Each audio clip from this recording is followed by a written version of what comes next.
Internet! Welcome to a special holiday stream of Apocalypse World, where this is our first time playing this system, but we've played a variation of it many times before, because it is the grandfather, OG Apocalypse system that the Powered by the Apocalypse games are based off of and utilize. So if you've ever been a GM and not rolled dice, you can thank Apocalypse World. Oh, I'm getting some mic scratchies. I don't know who's... That's Pauline. Okay, no worries. So thank you for joining us this morning. Great to see you all bright and early. We've got our Apocalypse faces on, and we're ready to navigate a world that didn't make it, but we did. I'm Allison. I'm the GM at Insight Checked, and every Sunday morning we play role-playing games, and this one is a special one-shot with some friends with a special concept as well. So I thought it might be fun to try out something I've never seen or done. So we're piloting it here in that after every hour, we're going to switch who is the GM. So you'll see playing WK and playing Ambrosia. Currently, those are our GMs that will be joining us at the hour mark. And I have a little timer here for us to keep track. So that is the concept. And so grateful for you guys for being up for trying it out. Pauline, I think we still have that fuzziness. So if you wouldn't mind muting when you're not chatting, but please do unmute to join in the conversations. Because we would love to hear all of the nasally things your character has to say. So I'm going to jump us right into the world that we created at our session 0 and kind of catch up our audience with what type of apocalypse we have all suffered. So the world that we all decided to create is a world that ended with a meteor strike. This meteor is a little bit magic, a little bit nuclear. It set off a bunch of nuclear chain reactions on the face of Earth. The meteor impact itself, devastating, kind of got rid of all kinds of flora, fauna as we know it. And then, of course, the magic, this all-corrupting, all-consuming, just pulse of unknowable that exuded out on impact. That's what happened to the planet that we live on. Those who survived find themselves in a climate that is arid, desert-like, a wasteland, hostile, scarce water, bullets and gasoline, still alive and well though. Thanks Powered by the Apocalypse, or thanks Apocalypse World System for making sure that we can fight and pollute.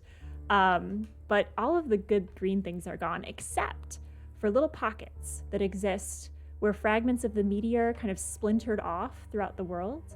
That meteor piece kind of created a little bit of an oasis. And there are folks there that guard these oases, but not for free. Everything comes at a price in this world. So if you want something fresh, if you want water, they're the ones who barter it, and they're the ones who have a lot of control. Things are weird there, though. Strawberries don't really look like strawberries anymore. Plants are a little carnivorous, and it seems like the magic has corrupted even the good things here.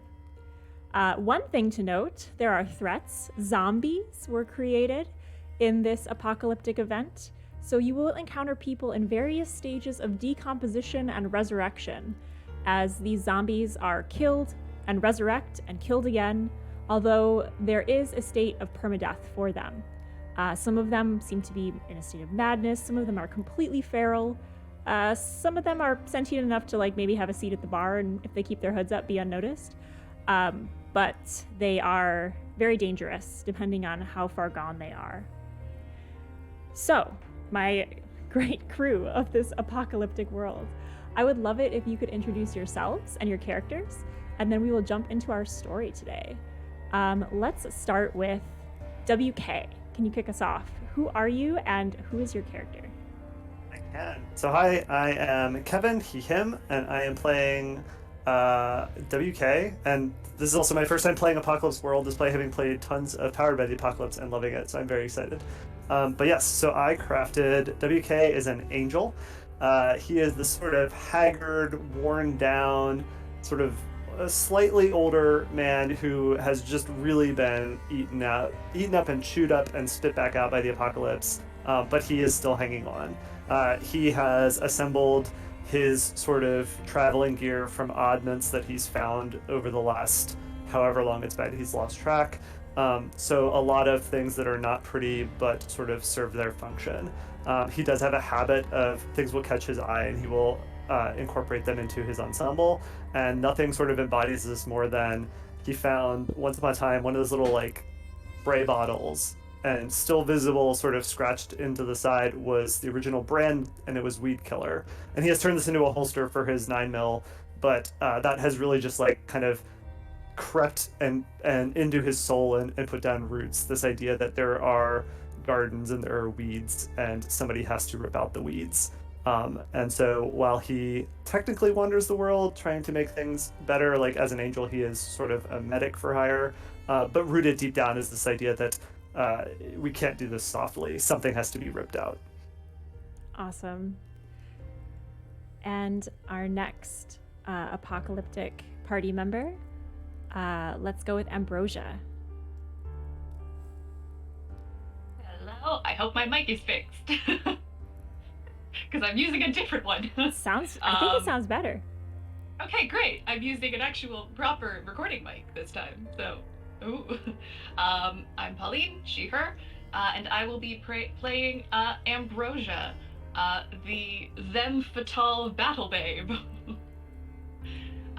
So Ambrosia is pretty tall, unexpectedly well put together, and just generally attractive, considering there's a limited amount of water, soap, like shampoo, conditioner, but like long, dark hair that seems to fall in like perfect waves, extremely well fitted and revealing evening wear, over which is equally revealing and well fitted body armor. It works somehow. And they are just, they're looking for a thrill. And also decongested, because they have a sinus issue, and it is so hard to find decongestants in the apocalypse. They're just not here anymore. It's awful. I love it. Thank you for joining this escapade. Next, we'll meet Suv. Suv, can you introduce yourself and your character, please? What's up, guys? Tech, she, her. I'm playing Suv, who is the driver. Grew up as a serf for the Oasis clan, those pockets of greenery. Basically, little to no agency. Her family were serfs. She was expected to continue also that serfdom, and one day she just got fed up, took their car and drove off, and she's been living like that ever since. She got into a pretty significant crash at the beginning of her freedom, in which she lost her arm.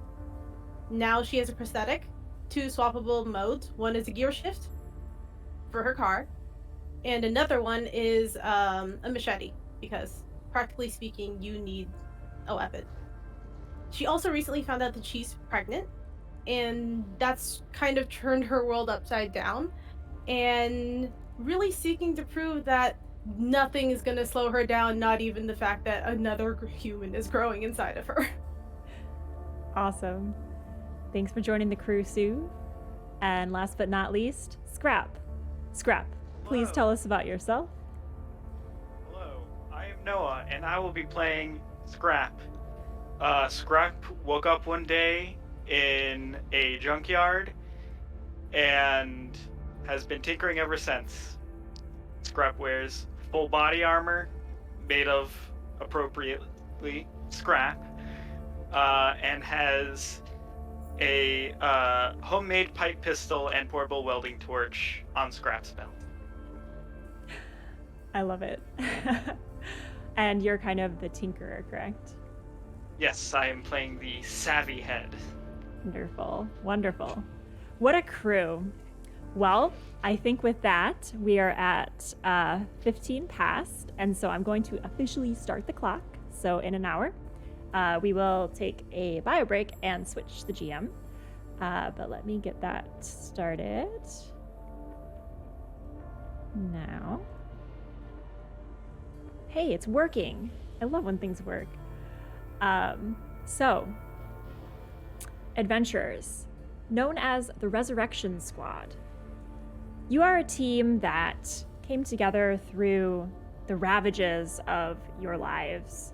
The day-to-day, it's hard to find enough food, water, barter to get by on your own sometimes, but sometimes working together with other folks can lead to a better sense of survival.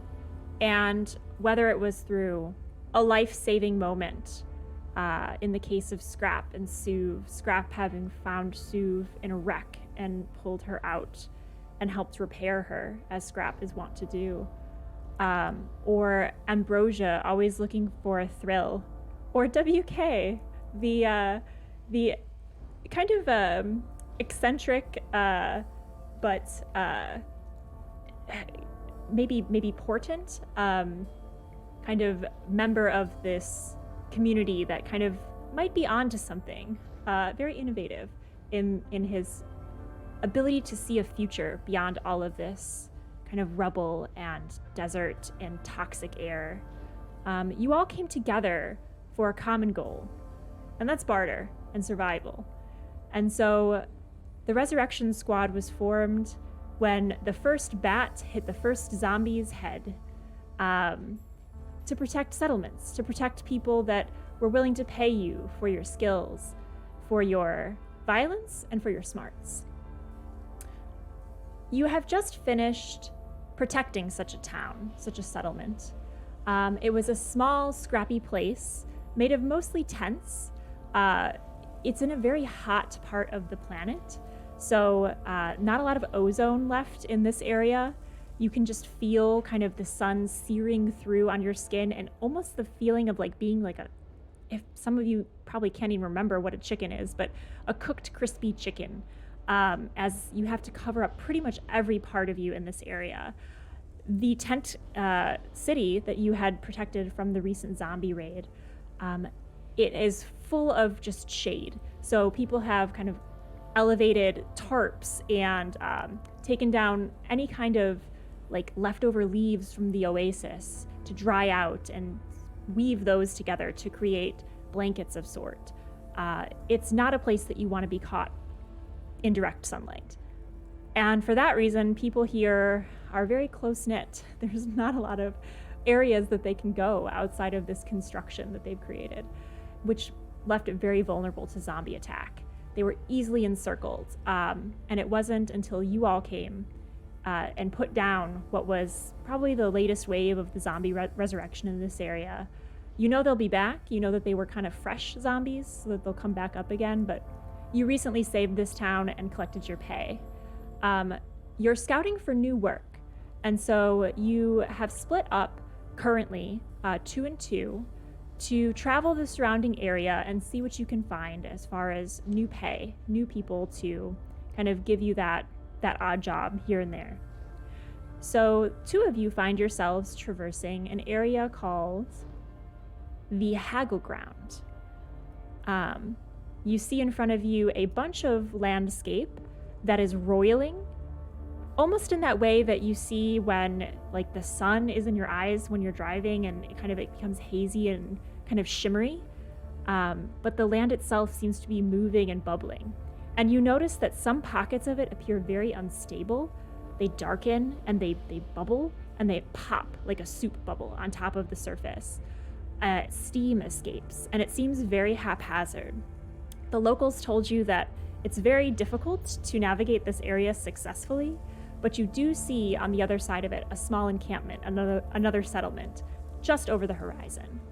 The 2 of you that are here are WK and Ambrosia. As you step foot into this kind of roiling, writhing desert landscape, what is your character thinking about? And what is their like power pose as we begin the show? Do you want to go first? I have to think of this. Sure. So I think this is. So can we assume this is probably a bit later in the day, so it's not like when the sun's directly overhead? So you've left that little village. It's like it's literally like okay. a microscope, or sorry, not a microscope, a magnifying glass. When you like fry an ant, it's like right over them, and yet they have not moved. They've just adapted. Yeah. So I think we get to the edge of this sort of very weird growth landscape, and we're just sort of stopped on like just a little tiny rise before we sort of get into all of it. And Ambrosia just sort of walks up, surveys it, like one hand on her hip, the other takes her rifle and just like slings it over her shoulder, and just sort of stands there looking out at the Haggle Ground, and sort of thinking, one more challenge. I'm picturing like Barbarella type vibes. Yeah, a little bit.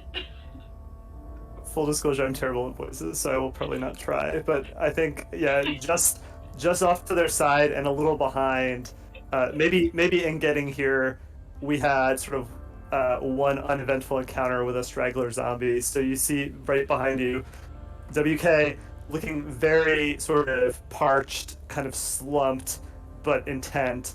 And you realize that, yeah, one hand he's clutching. He has this little necklace. It's like a little tiny potted succulent. One hand is gripping that like knuckle tight, and his other hand is just casually hanging down, pistol in hand, still smoking as he has just shot this zombie through the head. His one foot is like still up on its chest, which exhales its final time. And he's just like, always more.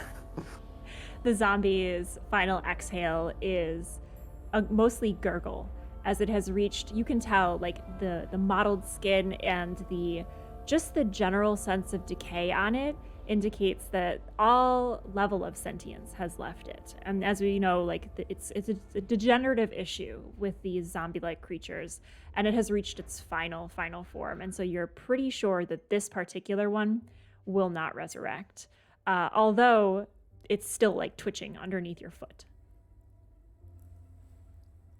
What do you guys do?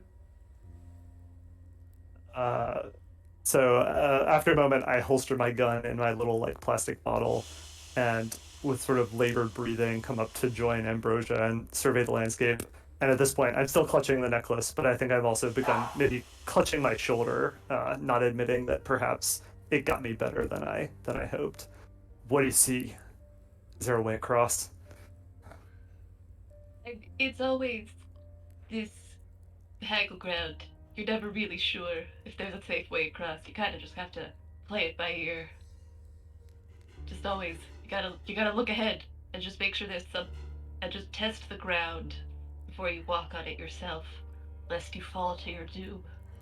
He looks back at the zombie, looks at the ground, reaches down, yanks the head off, and just like rolls it like a bowling ball across to see what happens. I love it. Yeah, the zombie head, it's very light. Most of the interior workings of it have rotted away over the years, and so it feels very light, almost like a paper mache ball in your hand as you roll it through this setting. And you kind of see it. I don't know what that game is. The ball that like hits into things as it falls down. Is it like pachinko? Plinko. So it's falling kind of through this landscape, and as it hits into little bumps and royals of land, you can begin to see a pattern. It lights up these areas where steam escapes and sear it.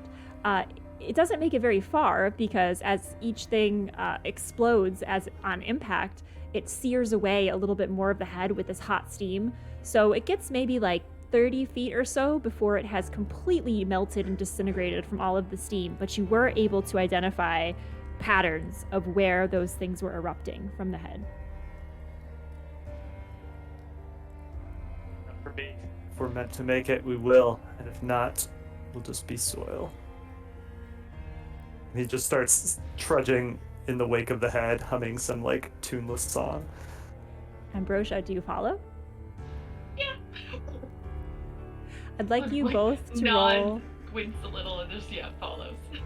Do something under fire, please, as you begin to step into this strange geyser-ridden landscape.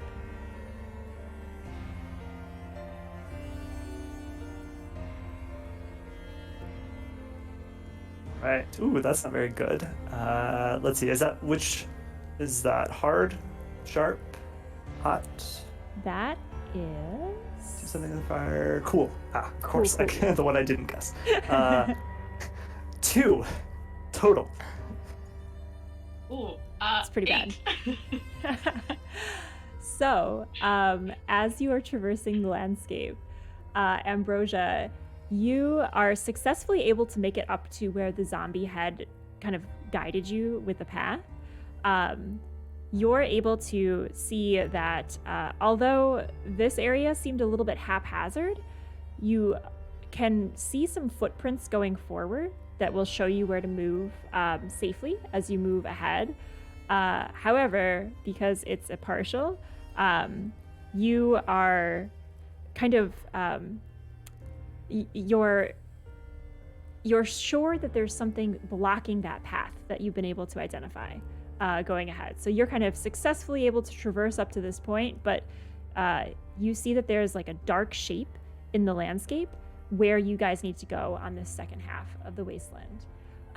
Unfortunately, WK, although you were the one that created this path with the zombie head roll, you're just completely baffled by the lack of plants in this area, and just completely feeling very like out of place. And so as you're kind of like clutching the succulent and like thinking of greener landscapes and things that like resonate more with you, you're in a little bit of a reverie, a daydream, and you notice too late that your foot has stepped into one of these steam pots and it is bubbling up underneath your foot. What do you do?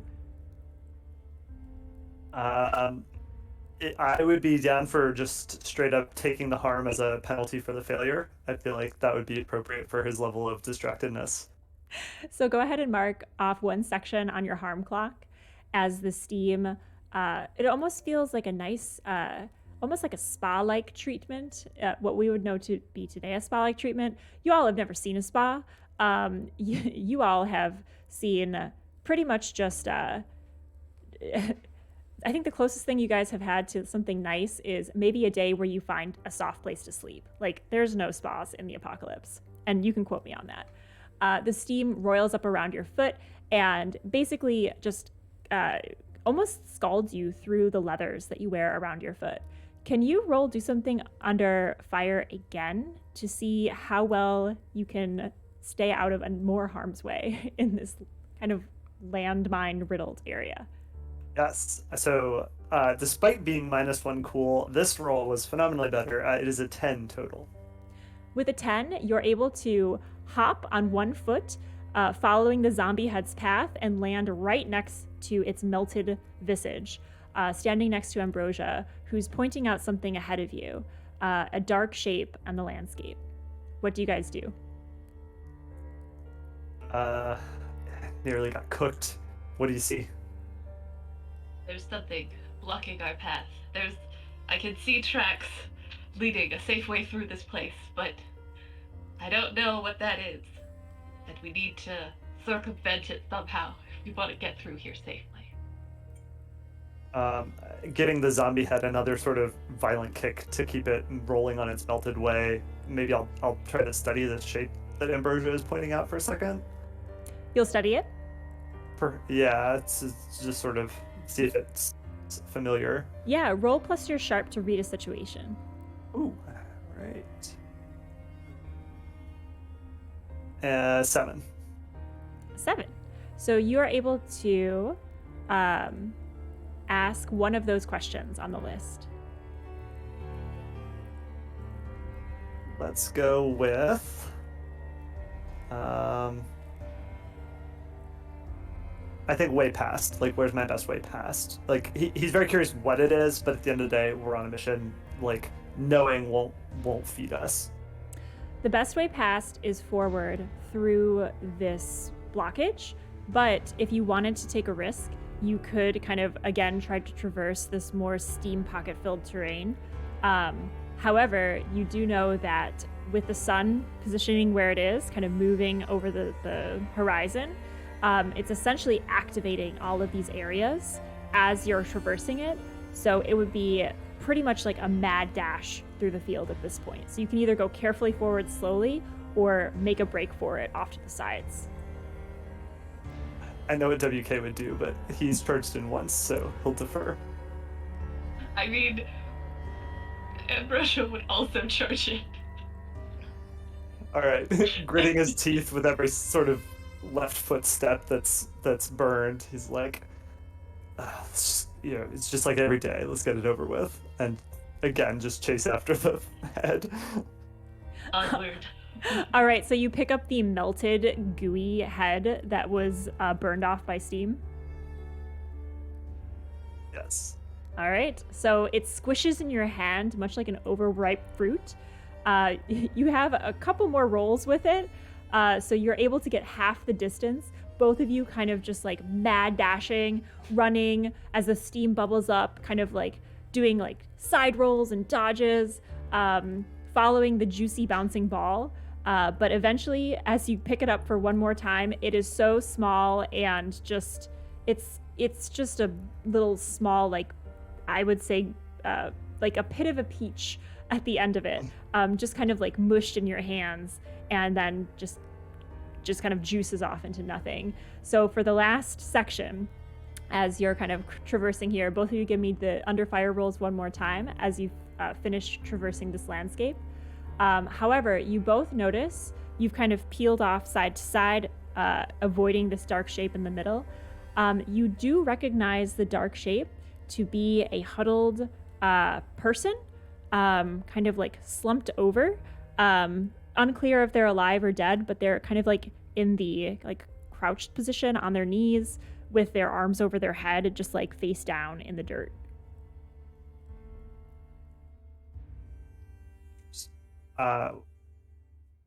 Perhaps distracted by that, WK fails his roll. What'd you get? I got another 8. All right. And remember, as a note to myself as well, because I'm still learning this system, you can help or interfere with someone who's making a roll by rolling plus your HX, which is your bond with them. So they can take +1s or -1s or +2s or -2s, depending on your intention with them. You got an 8 then, Ambrosia? Yep. So Me rolling to help will not help. Exactly. I got a 5, so I guess it would push me over to a 7. I mean, in that case, I will try it. Just sort of noticing WK sort of stumbling, just sort of reach out and grab his arm and sort of try to like haul him back to the path. Okay. Roll plus your bond with WK. Yep. What is that? 7. Oh, a 7. Nice. It's a +1, so I don't think that tips you, does it? Okay, never mind. That's okay. I appreciate the gesture. I tried. My bond with you is -1, so that's probably why. Yeah, that's appropriate. In trying to help, you do open yourself up to the consequences. So as you're pulling WK away from, like, he's really favoring that one foot, like trying to keep it out of the steam pockets, and in doing so, like, steps directly with the other foot, which he wasn't paying attention to at all, into a separate steam pocket. You pull him out of the way, but the two of you kind of tumble forward. So your consequence for, failing and then also sharing in the consequence here is you kind of tumble forward. You're on the other side of this dark kind of shape that you now identify to be a slumped humanoid. So you are kind of out of its range, so to speak. But the humanoid figure lifts its head from the dirt where it was pressed down, and it's wearing a hood. And underneath the hood, you see these glowing kind of green eyes, maybe, certainly not human eyes, very bright and like hot coals, but bright green. And they're glowing out from underneath the hood. And both of you feel a sense of the magic of the meteorite. It's something that you feel when you're close to the oasis, It's something that is kind of like under the skin, just on the like tingling on the back of your neck. It's something scary and fascinating, and you know that you are in a position where you're vulnerable to its influence. What do you do?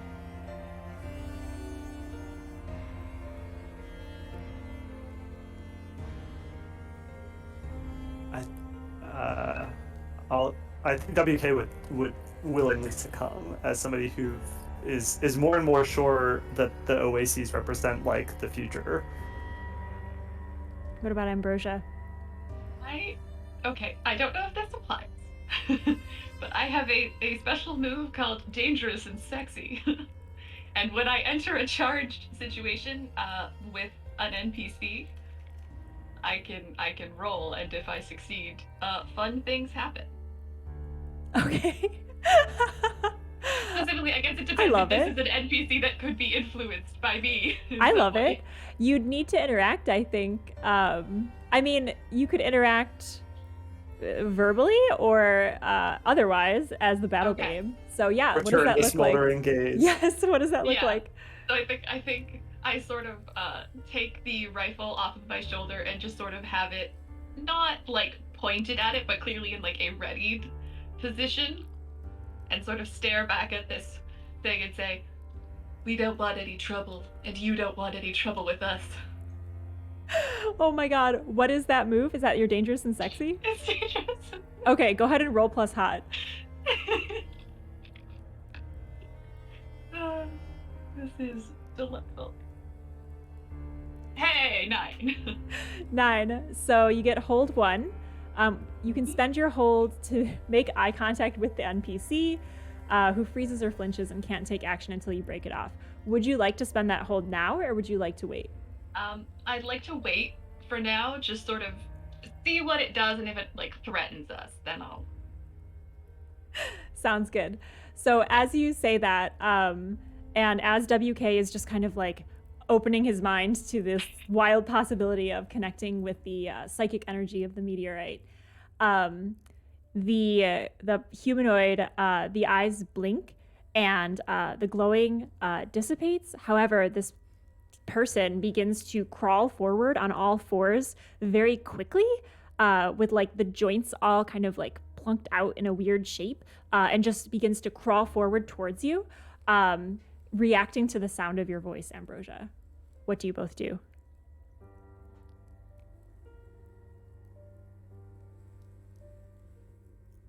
It's coming pretty quickly, like animalistic in its movements. I pull out my scalpel. Does it seem like, is the way it's approaching like in a way that would suggest it is hungry? Roll read a person. Plus you're sharp. Yeah. And that's just, that's a 2. A 2? Yep. On a miss, ask 1 anyway, but be prepared for the worst. So go ahead and ask me one of those questions. Oh yeah. What does the character intend to do? What does that feels appropriate. What does the character intend to do? What does this creature intend to do? So it's a miss. So I'm going to flavor it as the creature was very attracted to you, Ambrosia. ... Uh-oh.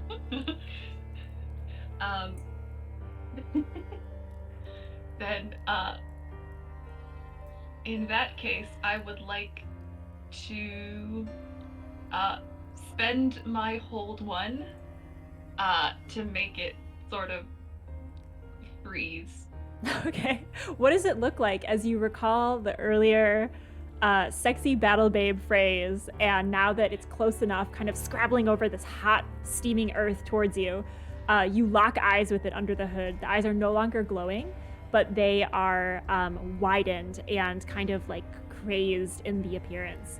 What does it look like as you spend this hold? I think it's like that scene in Tangled where Flynn Rider's like, get ready for the smolder. So they just sort of like put their head down and then just look back. All right. They can make eye contact again. So the creature freezes, like catching onto your eye, and you hear this like wild keening sound come from within it, almost like a wolf howl, a hint of that zombie gurgle that you're so used to. But you hear the phrase come out of this creature's an utterance. You can't see the face, you can't see if it has a mouth or what, but you just hear kind of in this gurgly wolf howl voice, "So pretty!" And it's like just frozen in place, just captivated by your visage. And you all begin, or both of you begin to hear rumbling underneath it, like a steam pocket. Do you assist the creature, or do you let the steam erupt onto it?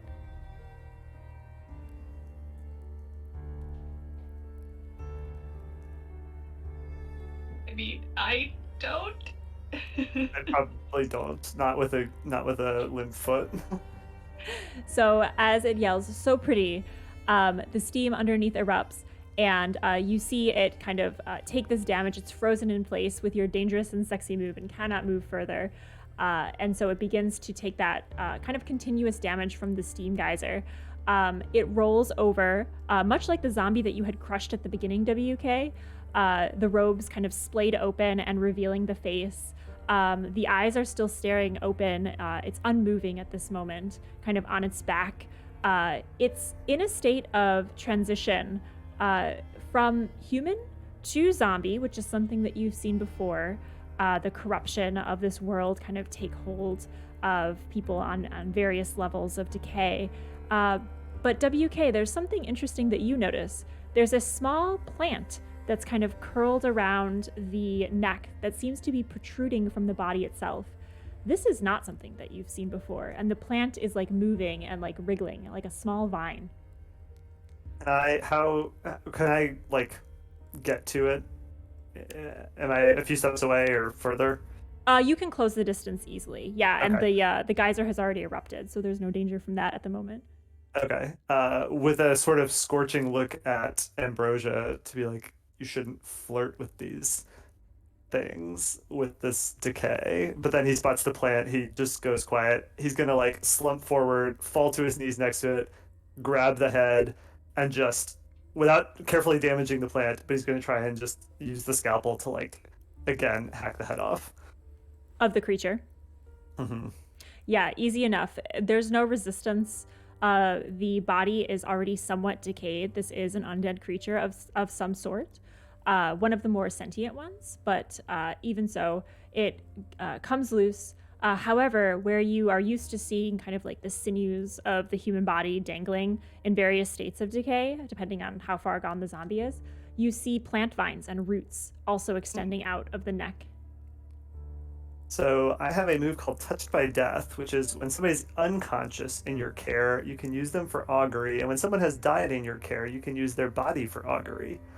So I would like to almost like reverentially raise this plant head and be like, something is right here. This is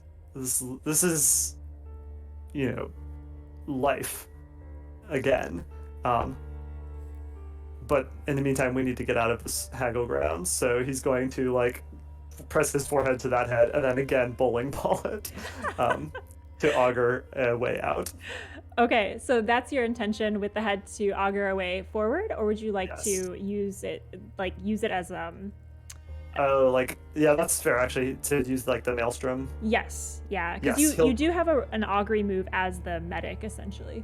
Okay, yeah, I will actually do that. I think I roll weird. Yes, you roll plus weird for augury, which is a peripheral move. Not everyone gets this move. That's a 10. 10. On a 10, you are able to choose two. Do you have the list handy, or would you like me to share it with you? I've got it.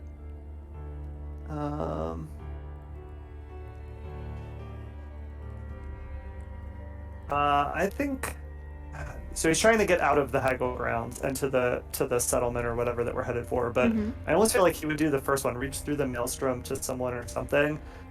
And I guess whatever he hits first, he's either maybe trying to reach out to Scrap and Suv, to understand whether they have come across anything like this, or failing that, maybe just reach out to other things like basically to understand how far this branches.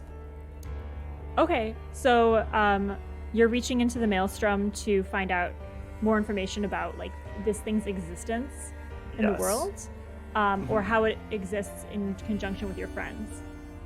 Either, whichever you feel is better, or that you prefer, whichever answer you like. So, Ambrosia, as you for a moment had made eye contact with a half-dead creature that thought you were very sexy, the connection that you see WK make with this creature is very different. You see WK kind of reach into the deep magic of this world, this kind of corrupting force, but also this generative force. And there's like a brief flash, like an EMP boom of like psychic energy as he touches his head to this severed zombie head in a very tender moment. There's a little like a forehead squish as your head touches the very soft flesh of the other creature, now passed. Through the maelstrom, through all of this like kind of purple energy whipping all around you that you've summoned before when you connect to these meteor points in the world, you see shadow figures. You see the images of Scrap and Suv, and they're in a kind of, I guess, what this world would consider a bar, but it is very much like a cave with kind of troughs of like a sludgy liquid, coal black in nature, just kind of like bubbling in a vat, and people are just ladling it out and like sadly sipping on it. Suv and Scrap are there, and you see the plant tendrils appear on some of the people around them. They seem unaware of this, but you see this clearly through your magical connection. And we will, as the viewer, kind of zoom through this lens and appear in that scene. So we will switch our vignette over to Scrap and Suv, leaving Ambrosia and WK on the edge of this bubbling desert with a new mystery, a new phenomenon that they're encountering. Scrap and Suv, you do find yourselves in a dark cave, very much in contrast to the bright lights and kind of beating sun of the desert of your companions. Although you are unaware of their situation currently, you are in dim light, in darkness. You hear kind of the scrape of metal over stone as the people in the bar around you are like dragging these heavy chairs that have been scrapped together, essentially. Scrap, you kind of notice the workmanship on it, and it's not up to your par. But this is an area where you've come to try to figure out if there's work to be had, barter to be had, zombies to be killed. And you are surrounded by folks who are kind of, again, just they've got like smudges of dirt and grime all over them. They are what we call like the crystal dwellers. So they're people that delve deep underground to look for precious rocks and stones. Although they don't have much value in this world, people find different uses for them. Sometimes worship, sometimes grinding them up for medicinal purposes, sometimes shiny things and trade. But these folks are the ones that mine those. They're kind of all around you, just like almost ghosts of themselves. Like no one's having a good time in this bar. As the two of you are there, kind of like looking for work. One person has already approached you, kind of like a small, sprightly type person, just again covered in soot and stone and dust. And they have been hopping from one foot to the other, almost like they need to go to the bathroom. And they're like, listen, it's really important, but I don't tell this to just anybody, okay? So if you need some zombies to kill, I got a good batch of them, but yeah. What do you do?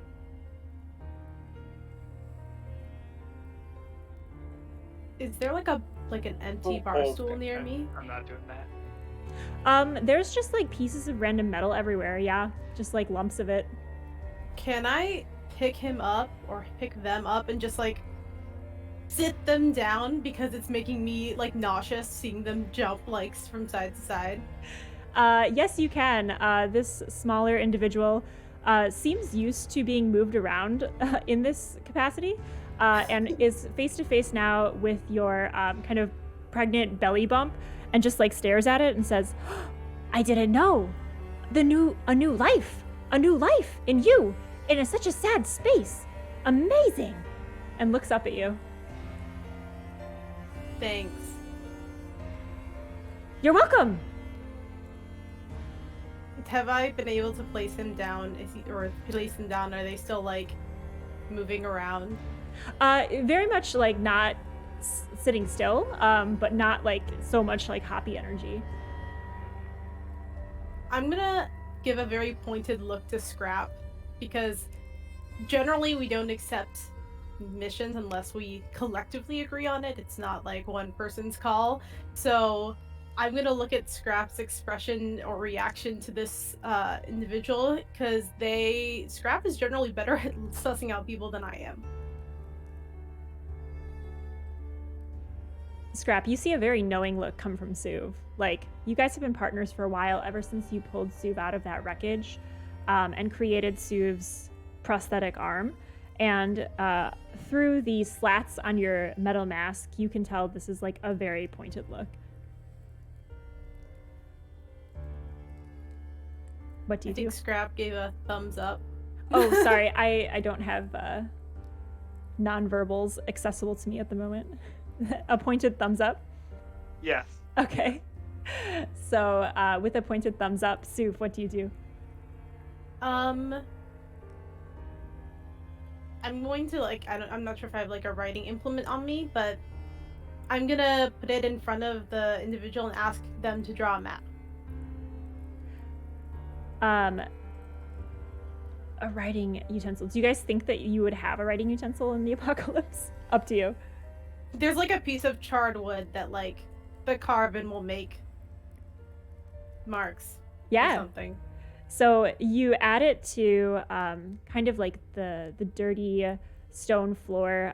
There's rust red specks of blood and a few errant teeth from previous fights in this area.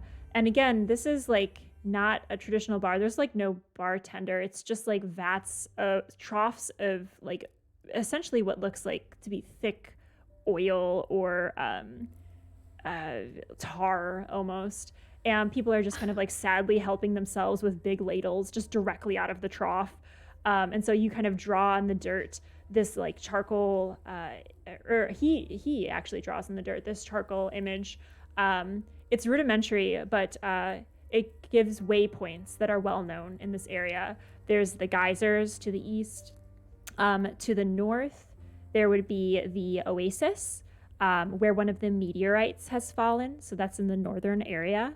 And he kind of taps his finger and he's like, those gardeners, they're quite selfish up there. I don't know if you have had dealings with them before, but there's always zombies in the area, but they don't let just anybody kill them. You know, like you gotta be pre-approved by the Oasis clan, you know, to even get close to that place. So I don't know about work there, but there's zombies afoot there for sure. He also kind of draws in the westernmost part one of the symbols that you know to be like the symbol of a warlord, and kind of pokes at it with his finger very frenetically, and he's like, yeah, nomads over there in the west. Be careful, sometimes they loop around and they scare you.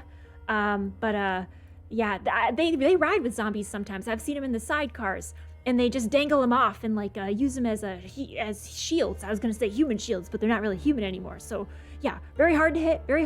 Be careful of the nomads. And in the south, from where you guys are located, he points to a kind of like almost like a question mark that he draws with like his thumb, kind of like a little sheepishly, and he's like, this area, this is where I saw the zombies that I wanted you guys to check out.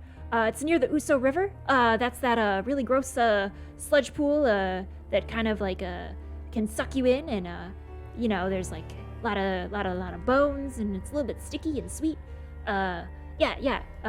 Well, if you can cross the Uso, there's something weird over there. Lots of zombies congregating, if you want to kill those. But I've seen a lot of them religious folks nearby too, so I don't know if they're with them or what.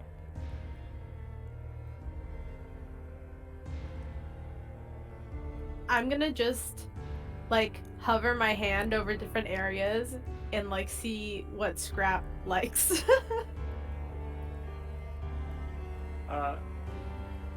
Scrap will hold up one finger. I interpret this as the first location that was drawn. Whether or not that is correct is hopefully up to our long time spent with hand signals. Roll read a person plus sharp, and I'll let Scrap no. answer. Oh goodness. I think I have. Oh, I have +1 sharp. I thought I had -1. That's not too bad.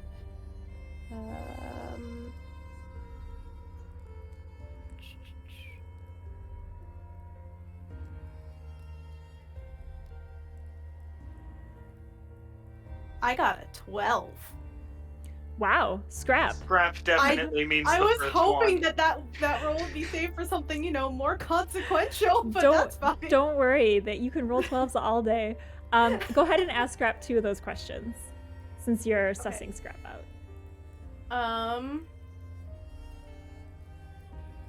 What does your character wish I do? What do you wish I do, Scrap?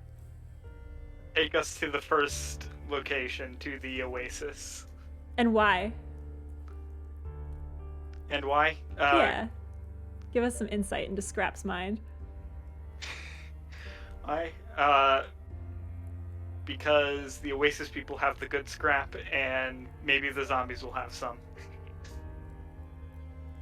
What's at one least more? the nicest. What's one more question, Sue? I'm trying to make sure I'm reading the right move. Is it the read a person one? Yep. Okay. It says like on a 10 plus hold 3. Is that mean that I can Oh, maybe you can ask a 2 question more. in the future? Yes, you can. You can hang on to him if you want. Okay, I'm gonna hang on to them. All right. I think Scrap has spoken more than Scrap's spoken in a month. So by just holding up a finger. yeah, Yes. it's exertion. So make sure you mark that you have hold 2 on Scrap, that you can ask questions to kind of get some insight on Scrap in the future. This little jumping person is like very excited about the choice, and kind of plucks at his own chest with well, I'm Wild Grady, so if you've got barter to spare, information goes far. So does barter. In the world that we live in today.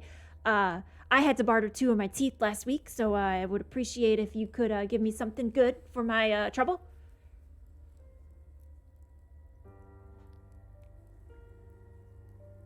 I'm just gonna look at them very aggressively, and I'm pretty sure that there's like a switching mechanism on my arm. Mm-hmm. Like I have a gear shift on there right now because that's what I have, but I'm gonna take it off. Scrap And, will put the hold up a machete on. hand and then reach back and pull out a screwdriver and hand it to. I am noting Scrap's barter is in the form of tools. Awesome. So how much barter do you intend to give? 1 barter? 1 barter. Okay, go ahead and mark off 1 barter from things that you own and or your barter count. As this individual, Wild Grady, takes the screwdriver. And did you take off your arm too, Sue? I took off my arm and put my machete on. Okay, just as a threat? Yeah, just as a threat. Yeah. I don't want to give them anything. They've made me super nauseous by just bobbing back and forth, and their barter is that I don't kill them. I think you can either interpret that as a go aggro if you'd like, if this is your version of going aggro, or give me a manipulate roll. So that could be a plus hot or plus hard for aggro. Which one do I have more of? I have +1 to hard. I am -1 for hot. So we're gonna go aggro. Nice. Go for it. Roll plus hard. It's the pregnancy hormones, man. I'm not willing to tolerate BS right now. That was a 7. All right. On a 7, you can choose one of the following, or one of the above. So they can cave, do what you want. You can force your hand, or you could pick one of the 4 below as well. They can choose one of the I think that's The NPC. now. Nice. Okay. Thank you for clarifying that. You're right. Yeah, they're going to back off calmly, hands where you can see them. So they have the screwdriver kind of held aloft, and he's like, Grady just wants what coming to Grady, you know? I mean, I'm helping out. As Grady backs up, smudging the charcoal drawing in the process, you begin to see the shift of the people around you. Some of them with like just the black oily dripping off of their mouths from the ladle as they're just kind of like spooning it into their mouths. You notice that some of them are slightly not living. Like some of these are early stage zombies. And just like in WK's vision, you two also notice that there are vines curling around their necks, just coming out of the collar, but the vines have like a dark root that pulses and is coming from the flesh itself. Like the plant is growing from the people. Anything wrong with Grady? Anything wrong with Grady? You take a look at him and you notice that Grady seems to be not dead, undead, or corrupted by plants. But upon closely inspecting him, Grady kind of like bats his eyes at you and gives you like a very exaggerated wink. Still hands up, backing away, but like, oh. Don't find a reason to harm him for the sake of plant extraction or zombification, so I'm just gonna walk past him. Is that your intention as well, Scrap, having noticed the undead in the bar? Scrap wants to know what's up, so Scrap will just look around for whatever the most decayed looking one there is that has the plants. Mm-hmm. Wait, is it mutually exclusive? Is it one or the other, or can they have both? All of these undead, unlike any of the other ones you've seen, do seem to have these plants. Okay, cool. And what's your intention, Scrap, in looking at them? I would like to walk over to them and just throw an arm around them. like old drinking buddies. As you do that to the nearest one, it's a very kind of stocky woman. She has a ladle full of this sludge. It's dripping onto the floor. She's covered in like workers' overalls and again, just like bits of like crystalline dust and soot. But her skin is a little bit grayer, like it's been drained of blood. And the eyes are kind of like vacant, and she just has a low growl, and you do see the vines pulsing as they extend from her body. Yeah, I'm just going to try and gently lead her out of the bar. Easy and enough kind to of do. motion with my head towards the door at Suv.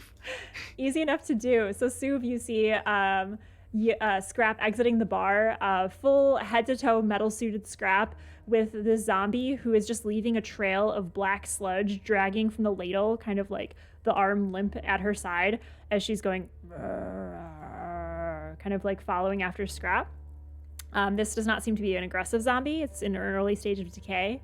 As both of you exit the bar, however, you hear a loud rumbling noise, and you see a big cloud of dust kicking up from the right over the hill, kind of chugging up over this sandy hill. Also, you have to adjust your eyes because from the darkness of the cave into the bright light of the sun, it's a bit of a shock to the system. But you are able to see this dust cloud and a loud, loud rumbling sound coming from the distance. What do you do?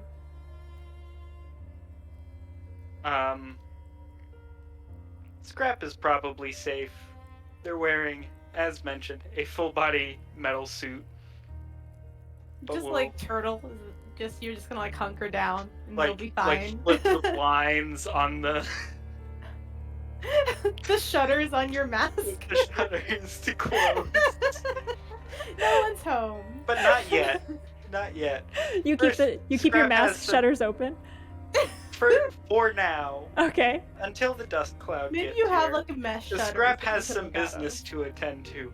Scrap is going to pull out the portable blowtorch and just start making it, and just start working at the neck of this.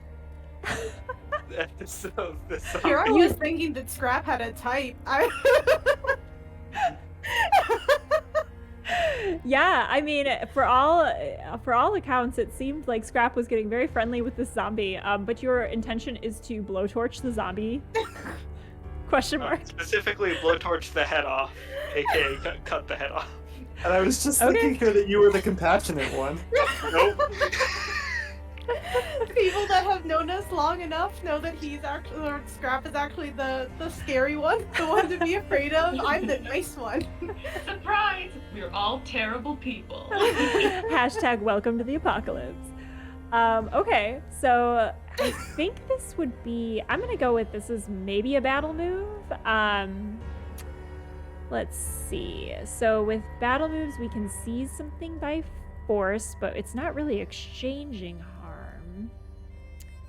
I wanted to say like do something under fire, but because I mean, I feel like if you start burning the zombie, it's like instincts are gonna kick in. So go ahead and roll plus hard for a combat roll. All right. I just saw there's also a move called Sucker Someone, depending on how surprising. Oh. Let me take a look at that one. So that is, sucker someone is basically just do battle, but there's no exchange of harm. It's just I like that. you sucker them. Yeah, I like that one. Let me find that. Yeah.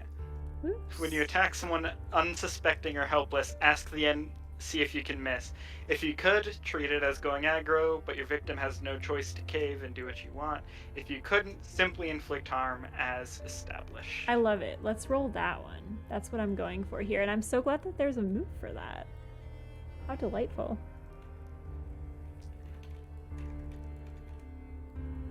And that is one of my marked There it is. stats. So that is a 7. All right, I'm still getting to that. Can someone drop that in chat? Because I don't see it here in my 7,000 PDFs. Yes. Thank you. Oh, I found it. But thank you. Excellent. So treated as going aggro. Yeah. Okay. So go ahead and follow the go aggro rules then. Could I miss this? I'm sorry, 'Cause I think what did you get on your roll? I got a 7. But with the sucker someone, at least the way I'm reading it, it's either you. Oh, if you could, or if you if you can couldn't. miss, it's a go aggro, but they can't choose to cave to you. And if you can't miss, it's just a simple pass fail. It does look like that. 'Cause Yeah. there's nothing. So go ahead and do your full go aggro, but you can't pick that one selection then. Which is the that's cave. picked by you, so. No, I'd love you to pick it. I want to know. I'm really interested in Scrap's psyche. This is my personal mission on this game. Go for it. Well,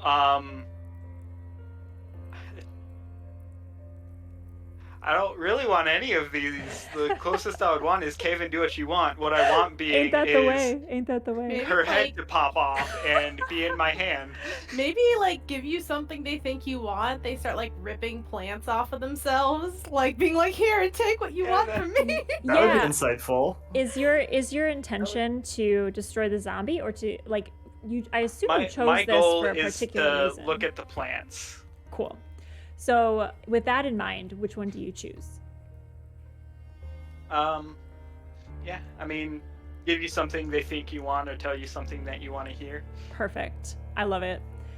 So as Scrap is beginning to blowtorch the head off what Suv thought to be Scrap's new girlfriend, the zombie begins to kind of writhe and wriggle, and the plants seem to be I feel like the zombie is what's being affected by the fire, and the plants seem to be unaffected by the fire. And you see them almost like get this glow around them, and they begin to like thrive and twist up the neck of the zombie. And the zombie's eyes begin to glow what would be a familiar green if you were synced into WK, as WK is to you both. as the zombie begins to accelerate the rate of decay. And you see the zombie go from being like an early stage zombie to becoming late stage zombie, almost in the matter of moments. As some of the plants do begin to detach, but it almost seems like they're doing it willingly, if such a thing could be possible, as they're kind of like, you see them like begin to unroot from the zombie, and you are able to collect a few in your hand. They are unable to find purchase on your hand, obviously, because it's covered in scrap metal. But this zombie is now a full-fledged, late-stage, feral zombie that kind of like does a little crick of its neck and like begins to turn to you and do a strange like roaring sound. Same moment that happens, Suv, the dust storm has picked up, and you see a large box of rolling metal, which seems to be some kind of old farm equipment from the before times. On the front of it, like it's a big like thrasher that used to like thrash wheat or some such. But in there are a bunch of like skeletons and bones and like skulls that are like kind of being crushed occasionally as this thing hits a bump in the road and like chomps down on some of the bones that are in there. It's got metal. It's got like lots of poles and like antenna and things that have been affixed to the sides. And in the driver's seat, where you would, in our conception of it, see a farmer typically in a field, it's like all like tinted windows and completely black. And it has teeth painted on the windows. So it's very much trying to look like some kind of metal monster. And it's heading straight for your car. What do you both do? Far is my car? How far is your car from you or from it? Yeah. Well, I guess both. Is there a way to... You I could don't know if there's like a perception check. No, you could certainly dash over there. It's not far. You parked pretty close to this little hovel of a cave.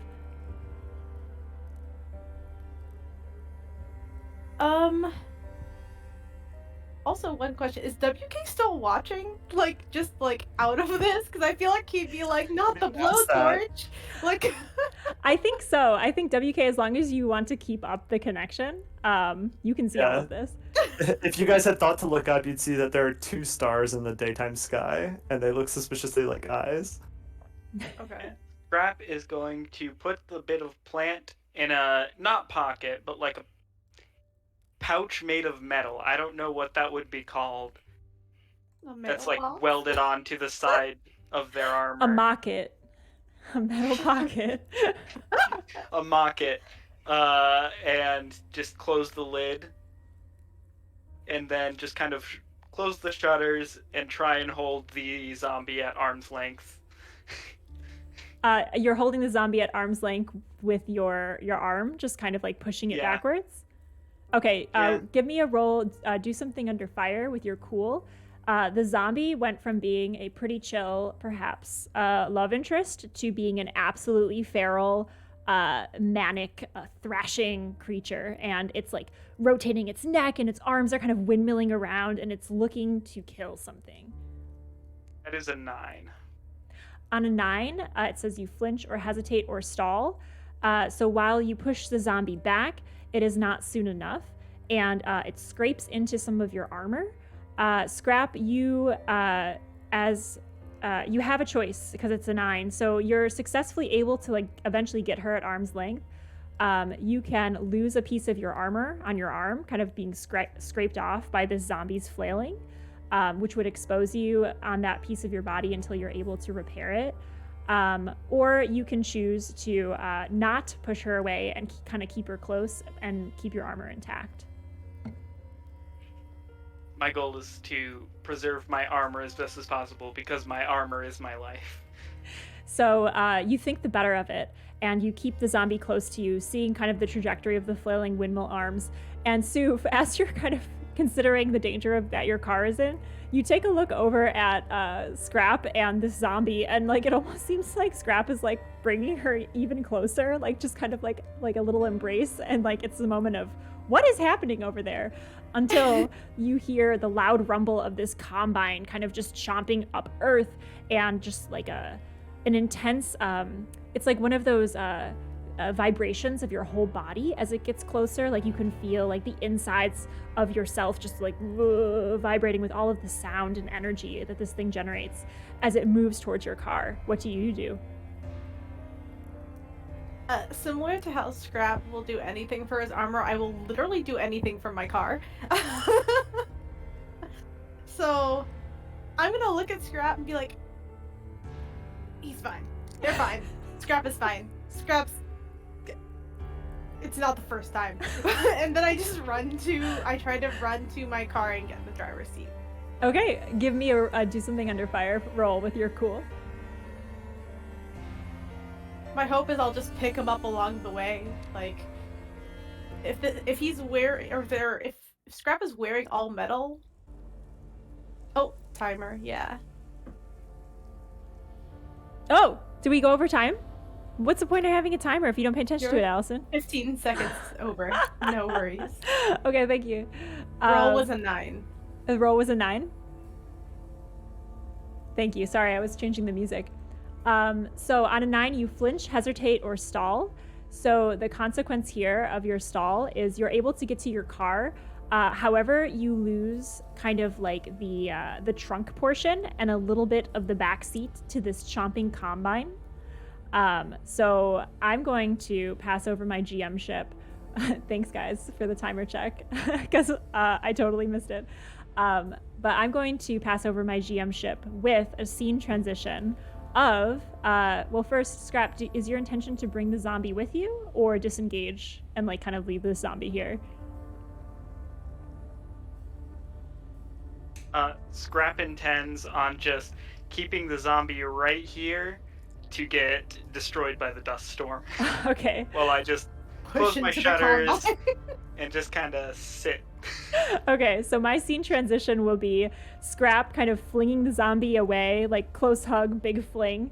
One of those like from Friends, like the draw them close and roll away kind of emotion as you roll the zombie into the combine, jump into the car. The car has been intensely damaged, so the back seat where normally WK and Ambrosia sit has kind of been half chomped away and the roof has been torn off and turned it into a little bit of a convertible.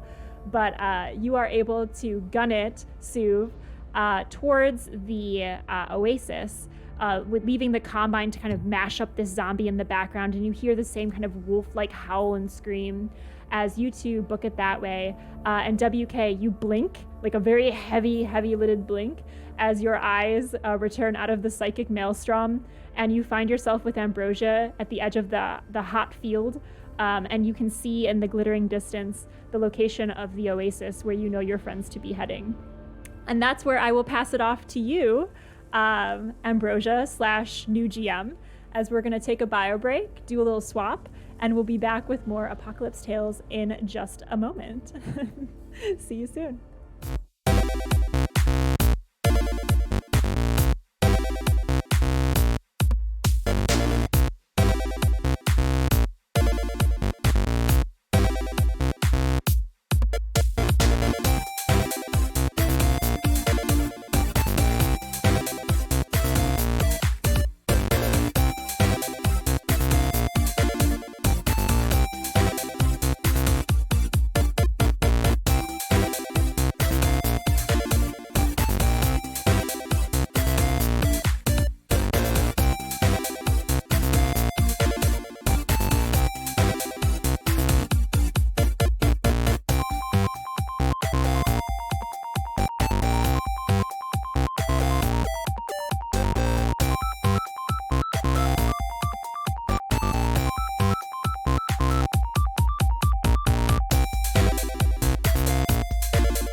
Hello, we're back with more Apocalypse World, and we have switched GMs. But the story continues. All right. So the four of you meet back up to the north of where where Suv and Scrap had found this information, and a bit northeast of where WK and Ambrosia had their encounter.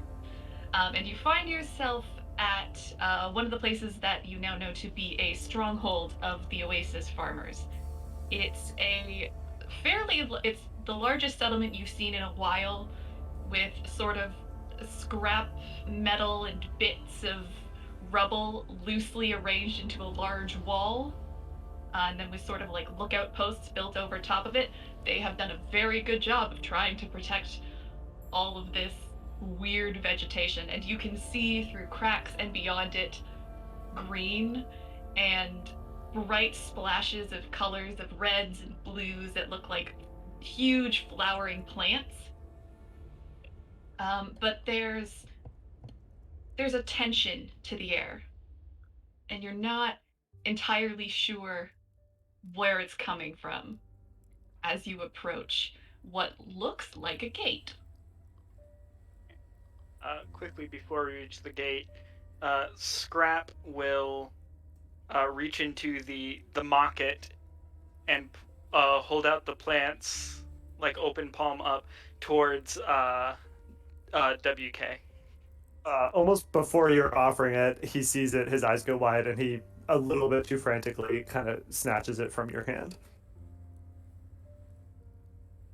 Where did you get? He'll kind of rasp out, where did you get this? I guess, or if you guys have already explained, he'll be like, eagerly, like, interested in studying it. Scrap has not explained anything. Okay, well, I assume Scrap explains very little. But Suv gives the background.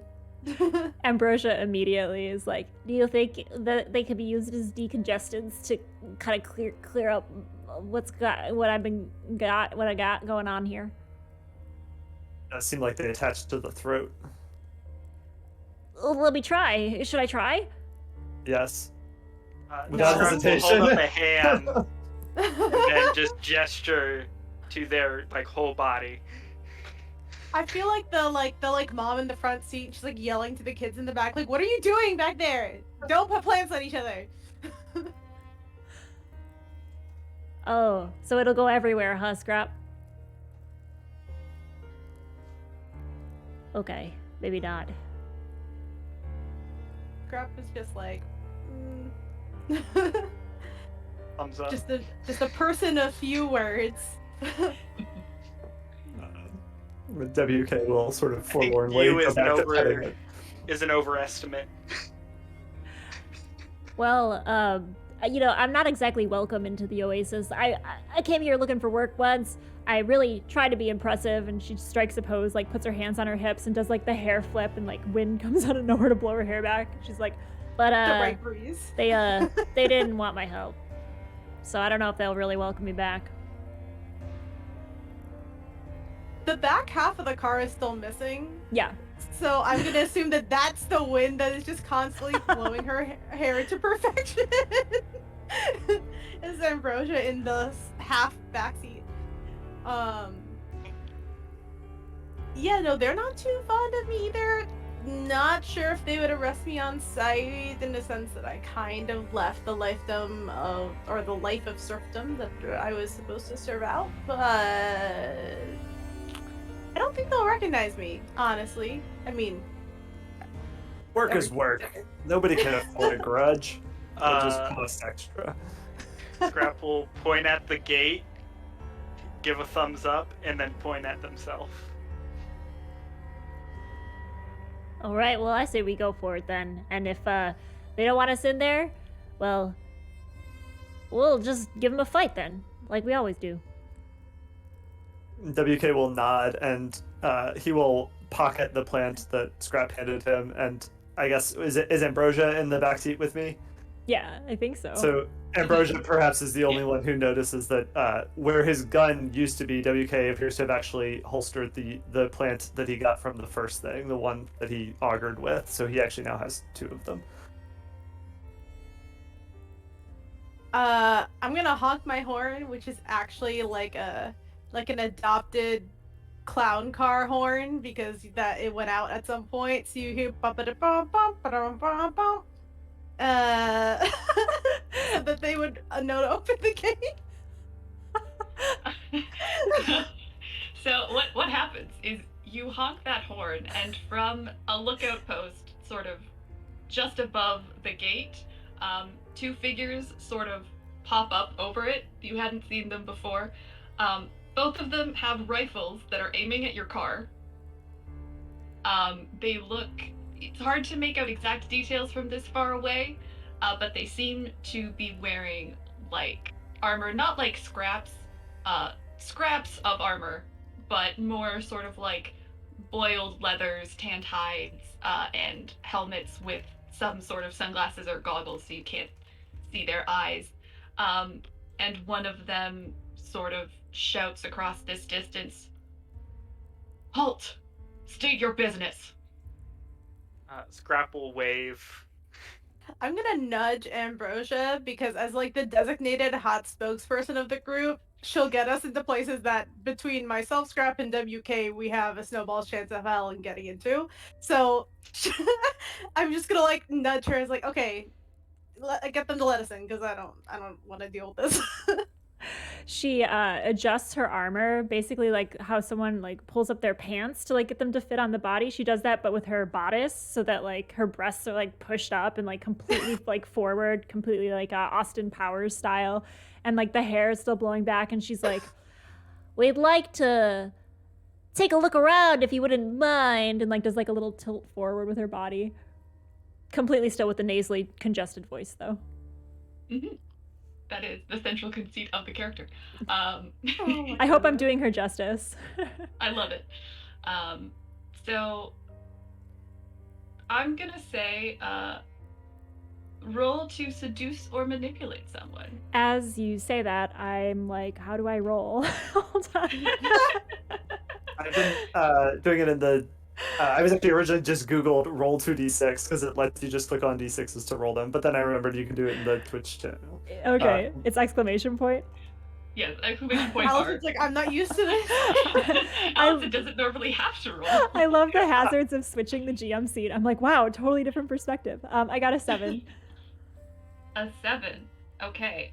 They'll go along with you, but they need a concrete assurance, corroboration, or evidence first. So. Oh wait, happens... was that with my hot? Yes. Oh, it's a 9, but it doesn't matter. Sorry. Yeah, that's still. So. Unless anyone wants to help me be sexy. I will help you, not being sexy, but by staking some evidence. Because while he's been concealing the plants, WK has no problem offering you the zombie head in terms of like, hey, we're here to deal with your problem type of thing. Oh. That being said, helping with the sexy by just being a contrast. That being said, I'm -2 history with you because I think you're doomed to self-destruction. Yes, a little bit. So I'm very likely to not actually make this better. Yeah, 4. Nope. Okay. So, yeah. So, what happens is, and so you were doing this by sort of like waving the zombie head around. Yeah, that or passing it to Ambrosia for them to wave around. Okay. Yeah, and I think Ambrosia will like tastefully like try to hold it like underneath, like she'll like put her hand on her hip and like have the zombie arm kind of like little model like. Here we see a freshly preserved zombie. Exactly. But it's like not helping because of y'all's HX, right? No. So this guard up above the gate Can multiple people help? I'm not. Yeah. Can multiple people help? I think so, unless someone can contradict me on that. I think so. It doesn't say they can't. I don't know these rules well, so. In that case, Yes, extra people to can help help. drive In that the case. point home, It- Scrap would like to gesture for the head from Ambrosia. There you go. Oh, wait, sorry. Oh, you want it? Then she'll be like, yeah, I think it's ruining the image a little bit. And is it this very squishy head or is it like the preserved head? Or you only had access to the one. Or Yeah, no, 'cause you I think got the fresh one- The one rotted away, so this is the one that I like gazed into the abyss with. Gotcha. Yeah, she'll hand it over to you, and like as she's turning to look at it, she like remembers the moment that they shared before this creature was killed, and she just gives it like a wink, like, "Who's good looking now, buddy?" Hands it over to Scrap. And then I'm going to take it and just All right. go and drop it off the side. All right. And- Roll your history with Ambrosia. Yeah, this is +1, so hopefully it'll go a little bit better. Is anyone able to help me help her? No, I think I'm it's missing also it by like one. help. What are we doing to Ambrosia. Pauline? Like, Pauline gets in the GM chair, and all of a sudden we're all like, we want to help each other for the rest of the stream. Like, can we do that? That's fine. How is Soup helping? I'm just gonna make this Okay. bad for all of you. Because I have HX +3 with Ambrosia, so Okay. You didn't roll first. there was So other Soup, things happening in the narrative. So how are and you you helping guys Soup? succeeded. Do we have any form of liquid around? I mean, Brain everybody's. juice, probably. I mean, Say there's what? gasoline. Oh, is there a non-gasoline liquid? There's probably mean- like brain juice on Scrap's hands from crushing the skull. I don't think there's any because there's no pleasant liquids. Yeah. Because those Okay. you want to save to drink. Okay, but is there a non-gasoline unsafe liquid? I mean, Yeah. wait long enough. You know what? We'll say there's some non-potable like it's you guys are using it as like it's lubricant for the car. For like Okay. for the metal car parts. Fantastic. So you can't eat it or drink it, but Fantastic. it's I would like to not pour it all actively over Ambrosia. toxic. I would like to just pour it all over her like a really Flashdance bad car moment. commercial. Yeah. Like- Yep. This checks out. All right, roll history. This is how we show up at one of the powerful factions of the Nice. world. Yes. Nice. Okay, so that's a +1. So that bumps it up to a 10. Go Worth it. team! Worth it. Worth Worth it. Okay, The car might and have so- issues later, but Rolling And plus so- history gets rid of that history, right? Or does it? I don't think so. So Resets it? just an ongoing bond.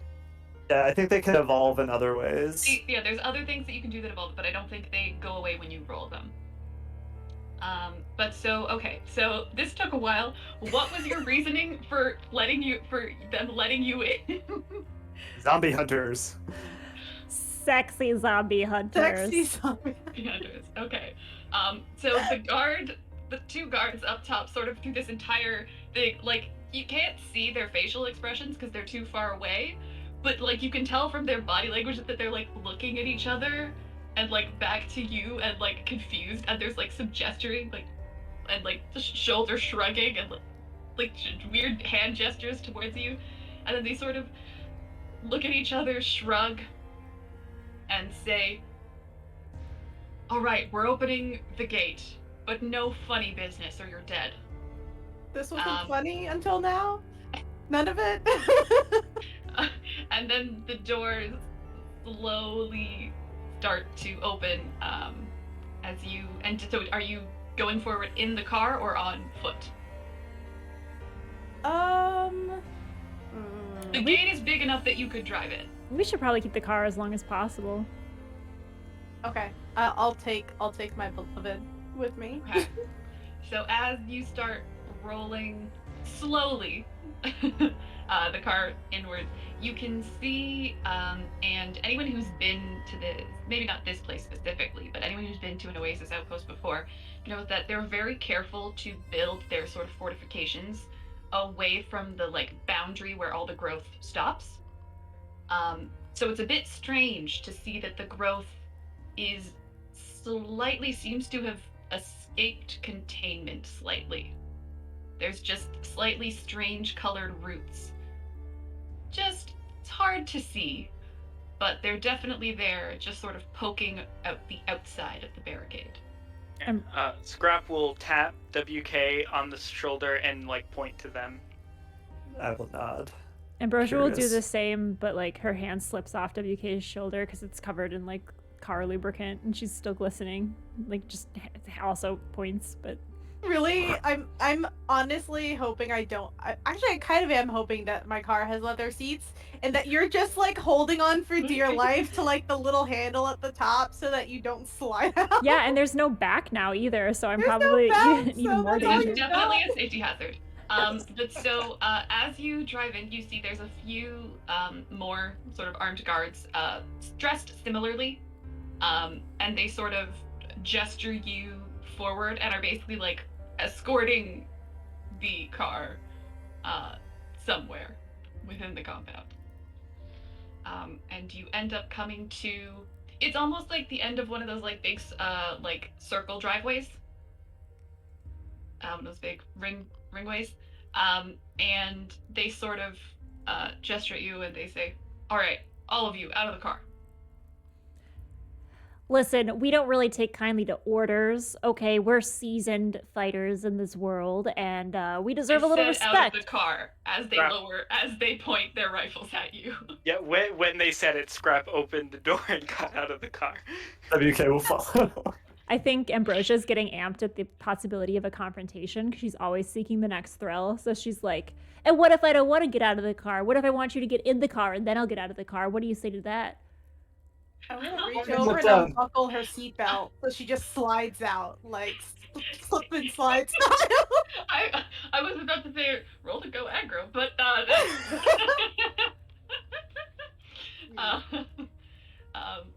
feel like the going aggro effect would be diminished by the slip and slide. I mean, I could still roll to go aggro while being on a slip and slide if you desire. So roll to go aggro on someone. Okay. And you get to use, I think, because of a special move, you get to use plus cool. I can use my cool instead. Yeah.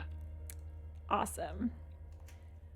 Let me find my cool. It's +3. It is! Oh my gosh, I'm so cool. I got a 7. Okay. That's how I roll. Yeah, right?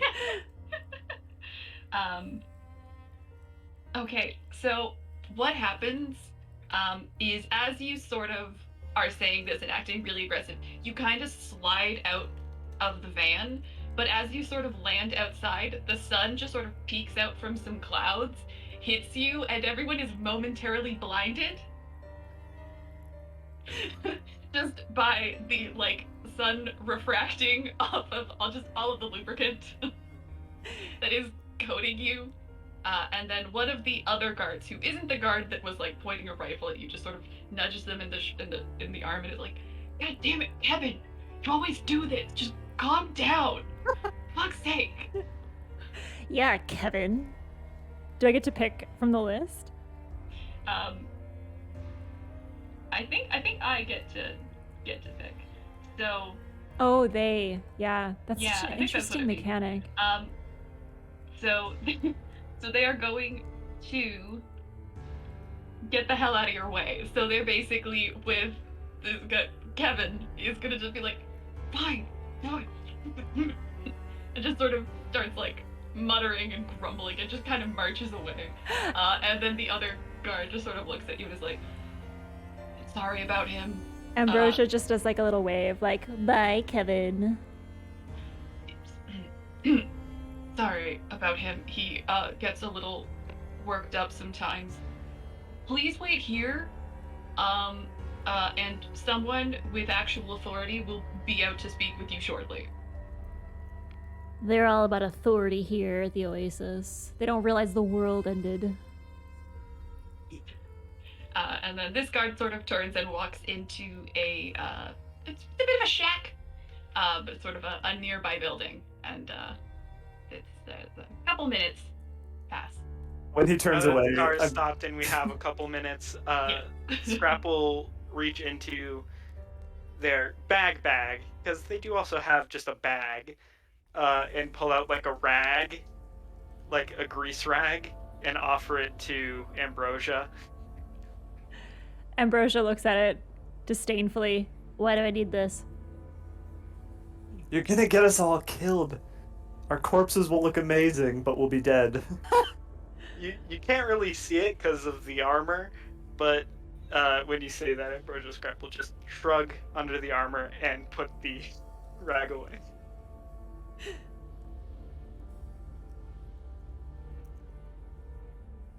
So a couple minutes pass, and then the door to that sort of shack that you saw opens, and out walks a sort of a tall-ish woman, dark, very sort of leathery skin. It looks like she basically works outside all day, all the time, and has for years. Um, but like, and really like ropey muscles. Think like old Linda Hamilton. Um, Wearing very sort of simple uh, fabric clothing, nothing, no armor, no visible weapons. But as she sort of walks by, everyone sort of like nods their heads as she walks by. And she approaches you and says, "So you're the mercenaries who demanded entry into my compound. I'm Captain Nicola Roth. What is your business here?" I would like to use one of my driver moves, which is reputation.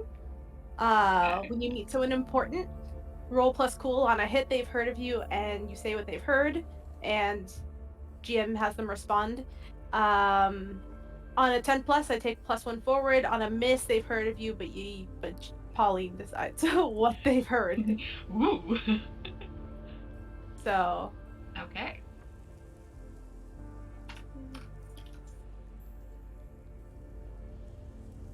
7. So it's a Okay. hit, but it's not. I don't get the forward. But you do, but that doesn't mean you get to decide what they've heard. Yeah, I get to decide what they've heard. Mhm. I'm gonna say they've heard that we're ruthless, and they've heard of our zombie slaying history, but they've also heard rumors of terrible things that happened to people that crossed them, and people that she, or maybe someone that she was able to contact before, but is not able to contact anymore after having maybe tried to fool them or something. It's all a bunch of rumors. None of it's actually confirmed, but I like this. Okay. And then she cocks her head to the side a bit, looks all of you up and down, and says, "Oh, I've heard of you. The Resurrection Squad." That's right. Power poses. Thumbs up. Wow. Gun out. I'm gonna lean against the car and just sort of cross my arm, my gear shift arm, and say, well, I hope they're all not good things that you've heard. Depends on who's talking about it. I assume, based on your reputation, you're here for work. We like to Uh, slay zombies and keep people safe. And we've been seeing some weird stuff, not gonna lie, so that's why we came to you, in particular. Weird stuff. Care to elaborate? Care to give me a reason? WK will take a step forward, glare at Ambrosia, and then hold up one, but not both, of the root samples. We've been seeing them, those undying souls, get wrapped and twisted up in this life growing from the dead. Weird indeed. Follow me. And she sort of gestures with her head for you to follow as she sort of starts following a path that looks like it goes deeper into all of this vegetation. Ambrosia will follow. She makes sure to make eye contact with every single person she sees along the way, giving like winks and little like tiny little nods and things as she goes. A couple of people, as you do, like a couple of people sort of look into a double take. There's definitely like a few people who just see that and then just like blush and then just like have to hide their face. And then there's one person who just looks and just like starts like blinking furiously as like the sun has hit just the wrong angle and they're now like momentarily blinded. As you go. And as a quick side question, have any of these folks had the obvious, like the root or the vines around their necks, or is that evident, or maybe their necks are concealed? None that you've seen. Okay. If you wanna read the situation, you can, and maybe get a bit of extra like general info about it, but you don't see any like vines growing out of people. Okay, I think that's the main thing WK would just be glancing around for. He assumes the zombies we're here to deal with is where his real interest lies. Yeah. Okay. So as she leads you sort of deeper into this compound, she says, well, those plants you found, they've been popping up all over. Only very recent, last few days or so. We don't know what's caused it, but we have an idea. And as she says that, she sort of pushes aside some like big leaves that are like covering the end of the path, and opens out into an oasis. There's a large pool of just it looks, the water looks clear, but occasionally it looks like almost like you can see like a face just like drifting across it really fast. Like a human face? Humanoidish. Just sort of like the feature, almost like a mask of a human face. Like just sort of like an eyes, nose, mouth, and sort of the general shape, but it just sort of like, it's almost like it pushes up to the surface and then fades back down.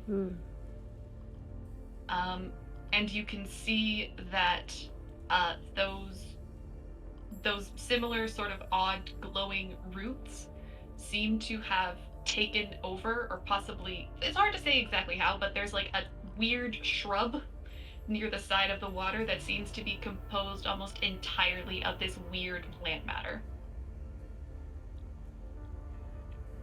It appeared a few days ago, and we've been trying to figure out what it is and where it came from.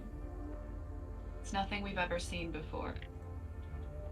If you can figure out what's caused it and take care of the issue,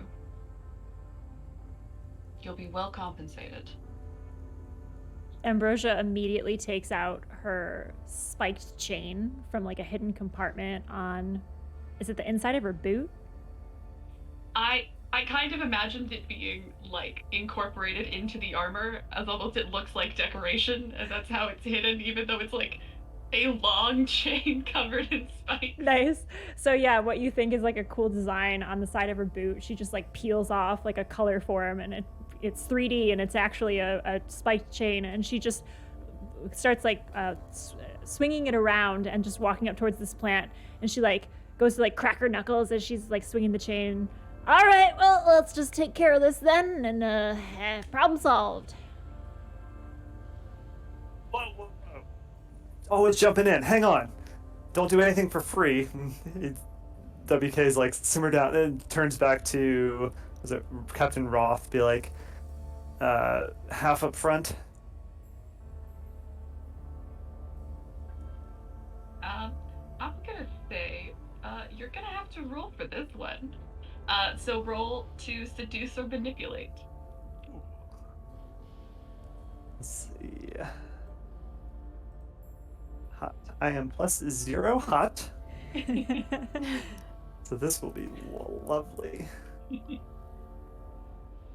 6. Okay. Yep, that checks out. Is that anyone gonna help? I can help by Scrap will try and help by picking up their blowtorch and just like igniting it menacingly. I don't know. half up front. Yeah, I guess Ambrosia would stop swinging what she considers to be the thing that she was asked to do, is just like uprooting a single plant. Like, she's not that bright, so she doesn't understand that there's a whole mission involved, and she'll like sling that over her shoulder and then just do like the power pose again, and just I guess try to be more seductive as she looks over the shoulder of WK towards the captain, and just like give the eyes. Rolled a 10 for the help Okay. for helping WK. Would push it to 8, I think. Yep. I'll roll Okay. 2 just to see if shitty things happen to me. Yeah. Or if you also get a 10, and 10! that bumps it up to a 10. It's a 10. Nice. Wow. The dice spot is so nice this It time. really is, man. It really I'm is. so Okay. shocked. Oh, so for NPCs, they'll go along. Wow. Yeah, they'll go along unless or until you give them some fact or action that betrays the reason you gave them. So she looks at you sort of, it's like, fair enough. One moment. And she puts her fingers in her mouth and does like a sharp, like 2 sharp whistles. And then like, just like you hear the sound of someone like running through the trees, and then like this head, just a head of a person just like pops out from where you got the path where you guys were. It's this like wiry looking teenager who just goes, yeah, boss. And she says, get me the standard reward package number 2. And he said, you got it, and just like darts back through. And then a few more minutes pass, and then this kid comes back and just sort of doesn't enter the glade, just sort of like pokes his head, doesn't even poke his head through. You just see 2 arms like poke like a metal lock, like a smallish metal lockbox through the foliage and just like drop it on the ground. Did we like accidentally sign up for like the Oasis Patreon? Like we're getting that level of reward. And then she sort of the captain gestures to it and says, take a look. Verify it for yourself. Ambrosia will kick it open with her boot. It's not quite as cool as you thought, because your boot is kind of just slides off it a bit at first. So it takes a couple tries to like actually hit the latch in the right angle. But it opens, and you see there's After doing that, Scrap will offer the grease rag again. She'll take it this time. She doesn't want to be impeded. She starts hosing herself down. So there's a reasonable amount of, what's a reasonable amount of barter? 3 barter would be an intense amount of barter. 2 would probably be reasonable. So there is 2 barter in just sort of various like knickknacks, bits of scrap. But then, actually no, there's only 1 barter. But what is noticeable is that there are 3 like 500 ml-ish bottles of clear, crystal clear water. Whoa. Suv can't see over her pregnancy belly, so she just looks at Scrap like, Thumbs up or thumbs down? Thumbs up. yeah, basically, because she's just like, oh, I'm not even gonna bother bending over at this point. Yeah. It's just like the Oasis to keep everything good for themselves and give it out only when it suits them. Scrap will kind of look at the thing and then like point 1, 2, 3, and then hold up 3 fingers. Scrap, are you asking for more barter? Oh. No, Thumbs down. thumbs down. Are you telling Steve how many? I'm going 3 bottles, 4. We've worked out And a then, sign like- language at this point. Yeah, after failing to Gesture interpret, around. she just looks kinda at like- that out. You know, 3 bottles, 4 people. Now, would we? So you said it was 1 barter plus the 3 bottles. Yes. So And it's 1 barter plus 3 bottles of water. Would that, and like, is that water precious enough that that's actually like 4 barter? I think to anyone who isn't the Oasis, yeah. Okay, so this is like an absolute treasure price that they're paying us. Basically, and this is the half up front. That's okay. That's kind of what WK was curious about. Is like, it's just uprooting a bush, air quotes, and yet they're paying us, you know, like by the truckload. Something is suspicious. I'm just like imagining like Spaceballs where they have like the cans of air, and it's like the people that live like at President's Cruise or whatever. It's like whatever to them, but for people outside of it, it's like, oh my god, fresh air. Yeah. Same vibe. A Lorax. Will this be sufficient? Yes. WK just looks around, kind of surprised, like not sure how to process this. Well He's still said. Well said. just reeling. Can I smashy smash now? Well, if that's what you believe the best course of action to be, I will say the other half of your payment is will be given upon the successful completion of the mission. Yeah, dig it up your bush.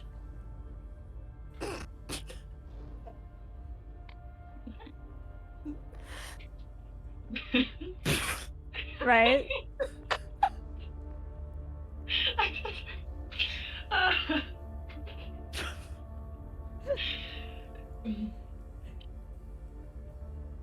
You are welcome to, well, do what you feel is necessary.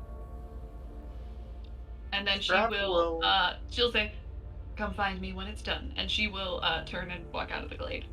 Fascinating. Scrap is going to walk over to the bush, pull out the blowtorch, and just hold it on the bush. Hey, Scrap, you're cutting in on my action. Okay, I'm trying to figure out what this move would be. Scrap is dead still. Actually, wait, before we Are you do doing this, battle? Wait, before we do this, I actually have an ability I would like to use on the bush if I can, because I forgot I had this. Okay. I have an ability called Things Speak. Whenever you handle or examine something interesting, roll plus weird. On a hit, you can ask the MC questions. Ooh, that's perfect. Ooh, yeah. Do it. That is an 8. Okay. So how many Which questions? is just ask one. Okay. Ask me your question.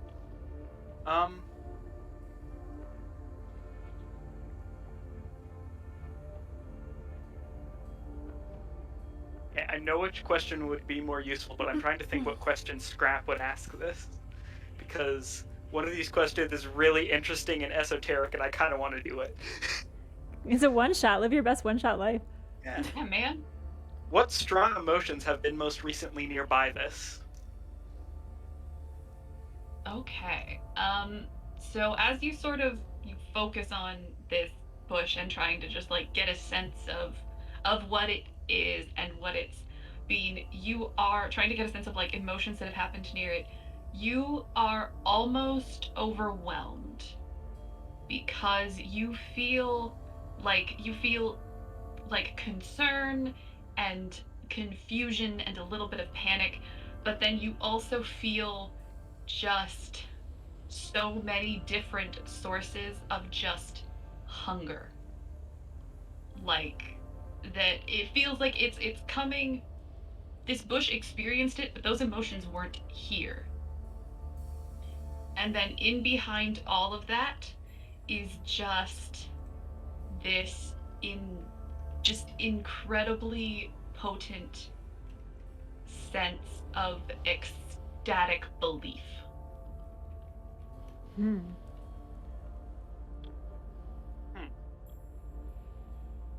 Interesting. I'm gonna blowtorch it. Okay. I have no idea what role this should be. What move this would Sucker be. someone? No, because that's so No, I mean, the like plant human is based. Someone. You I could mean- do something under fire potentially. Yeah, I think this will be a do something under fire. And because I have the ability Spooky Intense, I roll with Weird instead. Nice. 6. Ooh. Is anyone Okay. assisting? I mean, Is Ambrosia anyone did want to assisting uproot it. I don't know if that will Yeah. count towards your intention. But yeah, she just does a big I think wide the arm intention swing for with the both chain. is trying to destroy it. So I'd say yeah, you can assist. All right, she does a big wide arm swing and golf swings it with the spiky chain. With her bond with Scrap is a +3. is a 9. Okay, so that boosts it to a 7.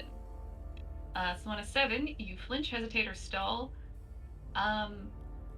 Okay, so with Ambrosia's help, you start to sort of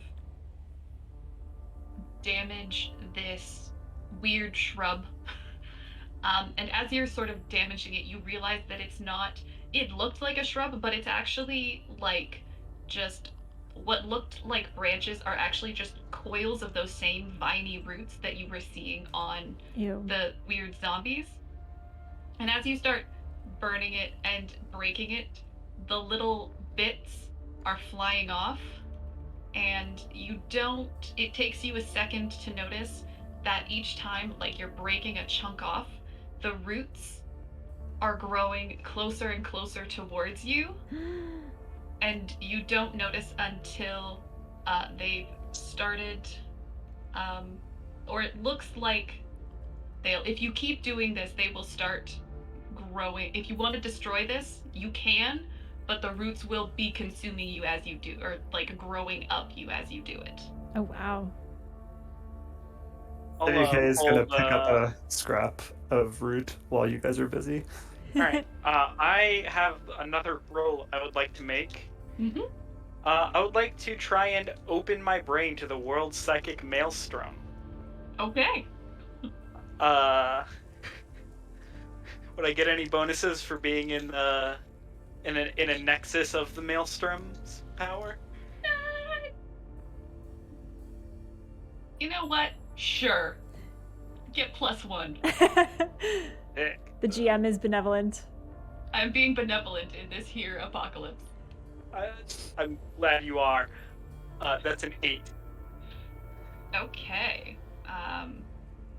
Do we Okay. actually see anything? Like, just So Scrap, what just like Sue vibing. And what Sue done to Casey is use the Scrap just sort of being very still and just like slowly, methodically burning this, while Ambrosia is just like going to town with this chain, like trying to use it as a chainsaw, and it's kind of working somehow.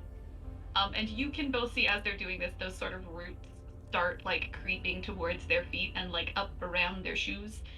And then Scrap stops burning and just sort of doesn't turn the blowtorch off, but just like takes it away from the root for a second and just sort of stares seemingly into nothing. So on 7-9, you get an impression, Scrap. And the impression you get is that whatever this is, this weird plant thing, it's a symptom, not a cause. Ooh. Yeah. In that case, hence why, as you're destroying bits of it, it's growing more, because you're not interfering with the source of whatever's happening. Yeah. Scrap is going to hold up a hand towards Ambrosia. Does that mean it's go faster, or do I need to like shred it more? Or she looks helplessly at Suv, like what hand is across the neck, like cut it out. Like, oh, cut it off. Yeah, no, that's what I'm trying to do. I'm trying to cut it off. thumbs down. Why? That's how we get paid.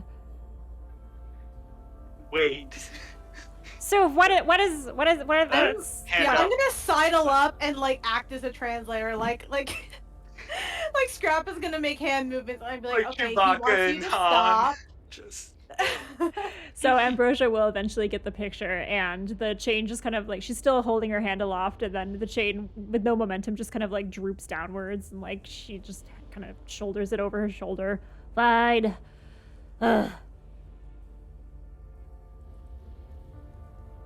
Well, I'm gonna like look at now I'm Scrap trying to think of expectantly. how Scrap will communicate the information. yeah, right? You know what? I'm gonna make this Apocalypse easier on charades. myself. Scrap is going to hold out a hand and just mime writing. I will also put it out there that Sue still has hold 2 for Oh, I understanding. do. Yeah. I forgot. Thank you so much. Love it. I forgot. Well, the thing is, I'm not sure Scrap knows how to The communicate. scrap this. whisperer. True. But she can maybe Scrap intuit. whisperer? I'm just yes. So. Just saying. I love how a main challenge of this game has become understanding our own party member. Okay. This is really fun. What did you... I'm trying to read all the things. I mean, if it's not fun for you guys, I'll stop. But this is extremely... No, I love it. It's very, I like very being the flavorful. scrap whisperer. I don't want that taken away from me. This is fun. I'm going to... I have two. What does your character intend to do?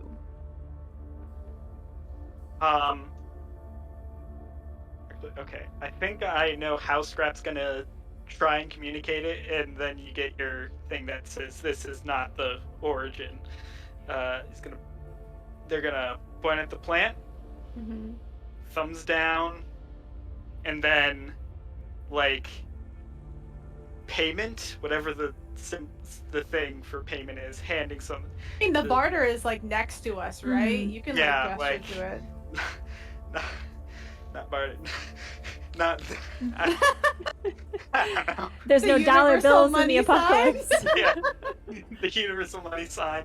Even in the apocalypse, where it's impossible because there's no paper money, making it Just rain been is still the adapted. sign for money. Yeah. It's actually like a very nuanced symbol because this is also the sign for like "Get away from me, zombie." Please. The whole is meant to Please. know which one Scrap means. But which one did you ask, Tech? Oh, I Or soup? asked what does your character intend to do? My character intends on finding the actual source. Did anybody have a shovel? WK will say. I'm sure we can get one from the Oasis. They're farmers and everything. Scrap will hold up a hand again and just walk over to the partially destroyed backside of the car and just kind of look at Suf while holding the blowtorch.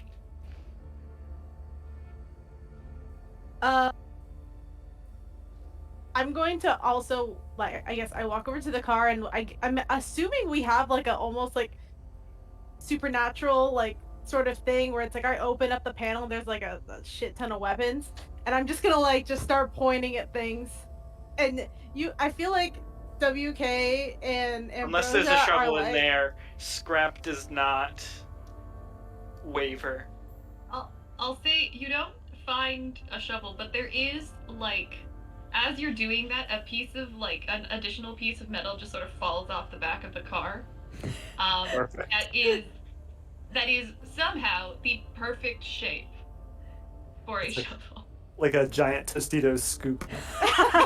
Basically, it just somehow is perfect right shape, and you look at it and you just know that it is strong enough to act as a shovel. See, Scrap so knows. the Scrap combine knows there's actually Scrap. helped. WK will take that. Seeing that fall off, Scrap will turn off the blowtorch and I'll drag that over because you said the shrub is like next to the oasis, like the pool of Yeah. water.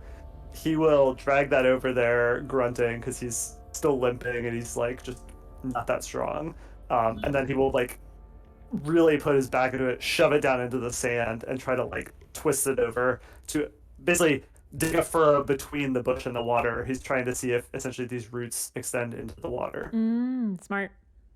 follow you guys and be like, you're gonna give that back, right? You have to give it back. Like you.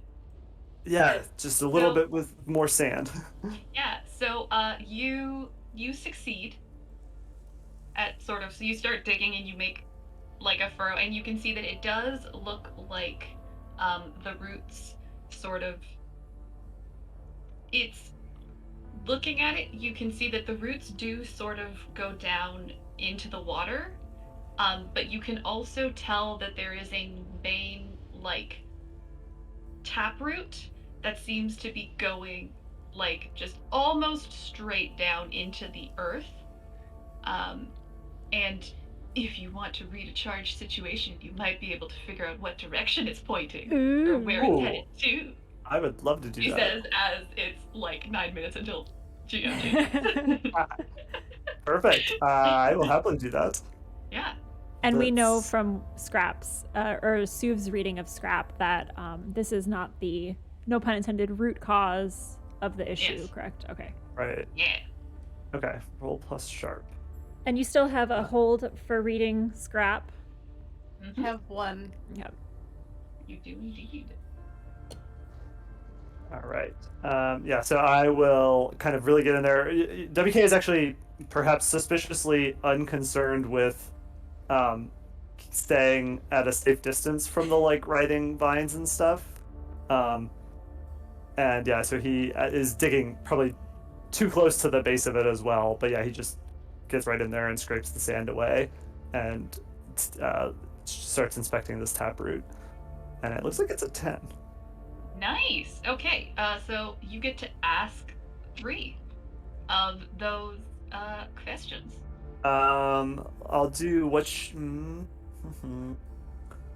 I be on the lookout for? Who's in control here? And then the first one, but sort of in a vein of basically like which way should I go to follow this? Like where's my best Okay. way in? I will say one of them is what's my enemy's true position, which Oh yes, sorry, that one. Yeah, that is the one. question you're looking for. That is it. So the okay. last 3. So you sort of start digging down, and you're kind of the rest of you see that WK has like dug a hole, and like fully like the top half of their body is just like in this hole now, and you're sort of under the, and you're just sort of legs are occasionally just sort of kicking about. WK, you're down here and you're sort of like moving aside bits of roots, and you're sort of trying to like figure out where like what's going on with this root, and you see like these odd striations on it that sort of, the more you look at them, the more they seem to focus into a pattern, and it's like a repeating shape, and it is a shape that you have seen on Ambrosia's arm.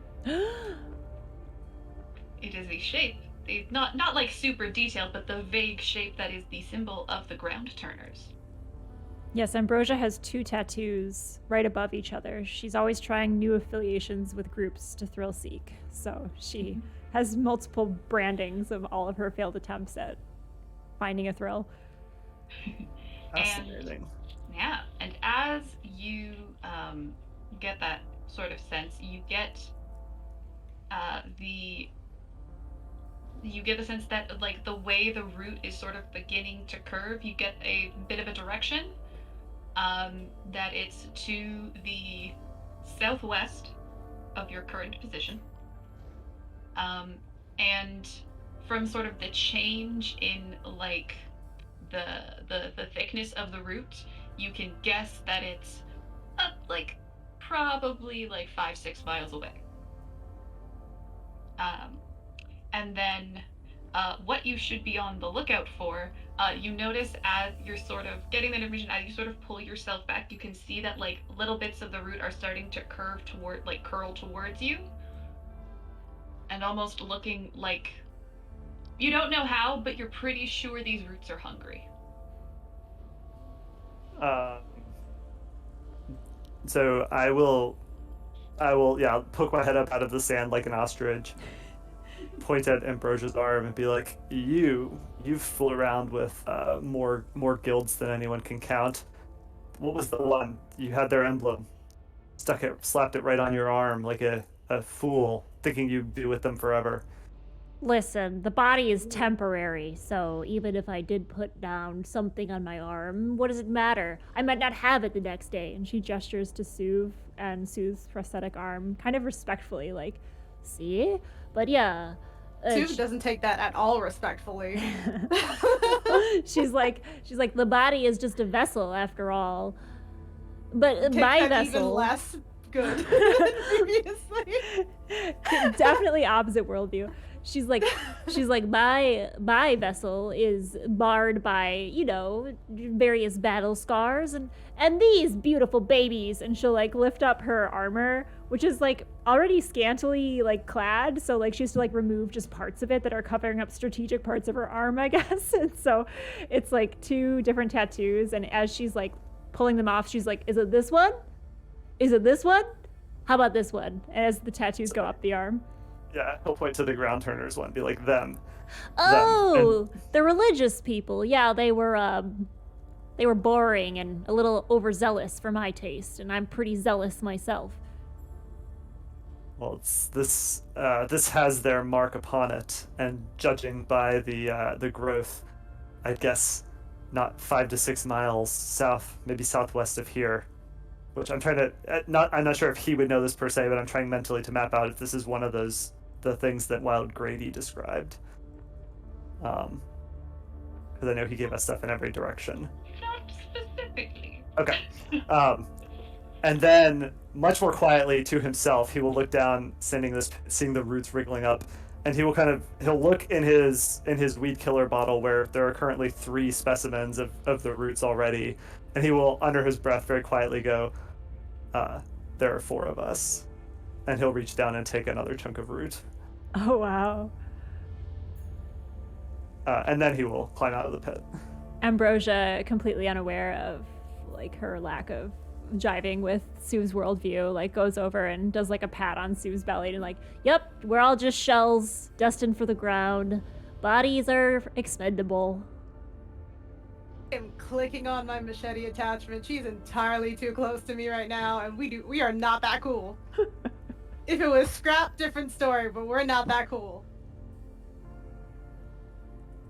Nice. I will also remember to, with great effort, pull the giant curved scoop of metal out of the dirt, and then huff and kind of shove it halfway back across to the car before I give out and have to rest.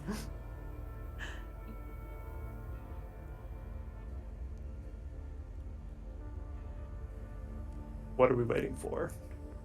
They're I not gonna guess- pay us to look at it. I guess we go. I guess we go aggro on this plant source.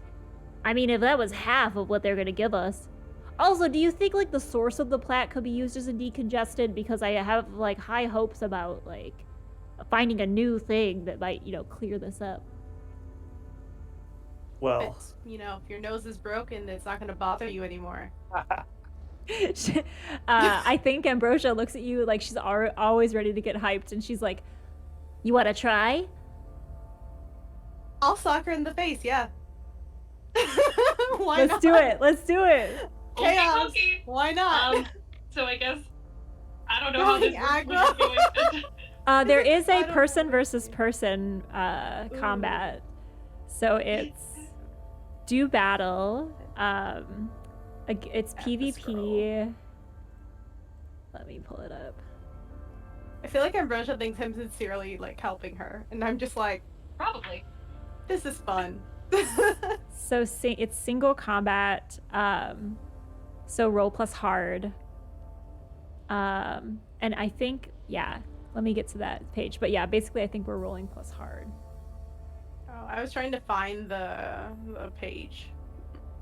Scrap will try and position themselves between the two. Yeah, Ambrosia flips her hair over her shoulder. She's got some of her armor off the one arm for showing off all the tattoos of her various affiliations. And she's she's got old grease stains where she's wiped the lubricant off with the grease rag, but there's just still streaks of it haphazardly. And as you go to throw this punch and Scrap goes to interpose themselves, the scene sort of slows down in slow-mo, and then as this fist sort of slowly comes across the screen, we get a I don't know what's the scene transition called, but it's Partial break. black, A star wipe? just a horizontal wipe across the screen, sort of following the motion of Microsoft this. PowerPoint transition. Yeah, basically, because this hour is up. Yay! So we are going to do a GM switch. We're going to take a little break. Scrap, I believe, is off to eat scrap metal with other humans in celebration somewhere, so Indeed, I am. so Scrap won't be joining us for part 3, but we'll be NPC'd by the GM. And so we'll be back after a quick break. Thank you so much for GMing our second half. And Kevin will be the GM for the 3rd installment, as we will return shortly. Don't go anywhere.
Hello, everyone. We are back with the last part of Apocalypse World.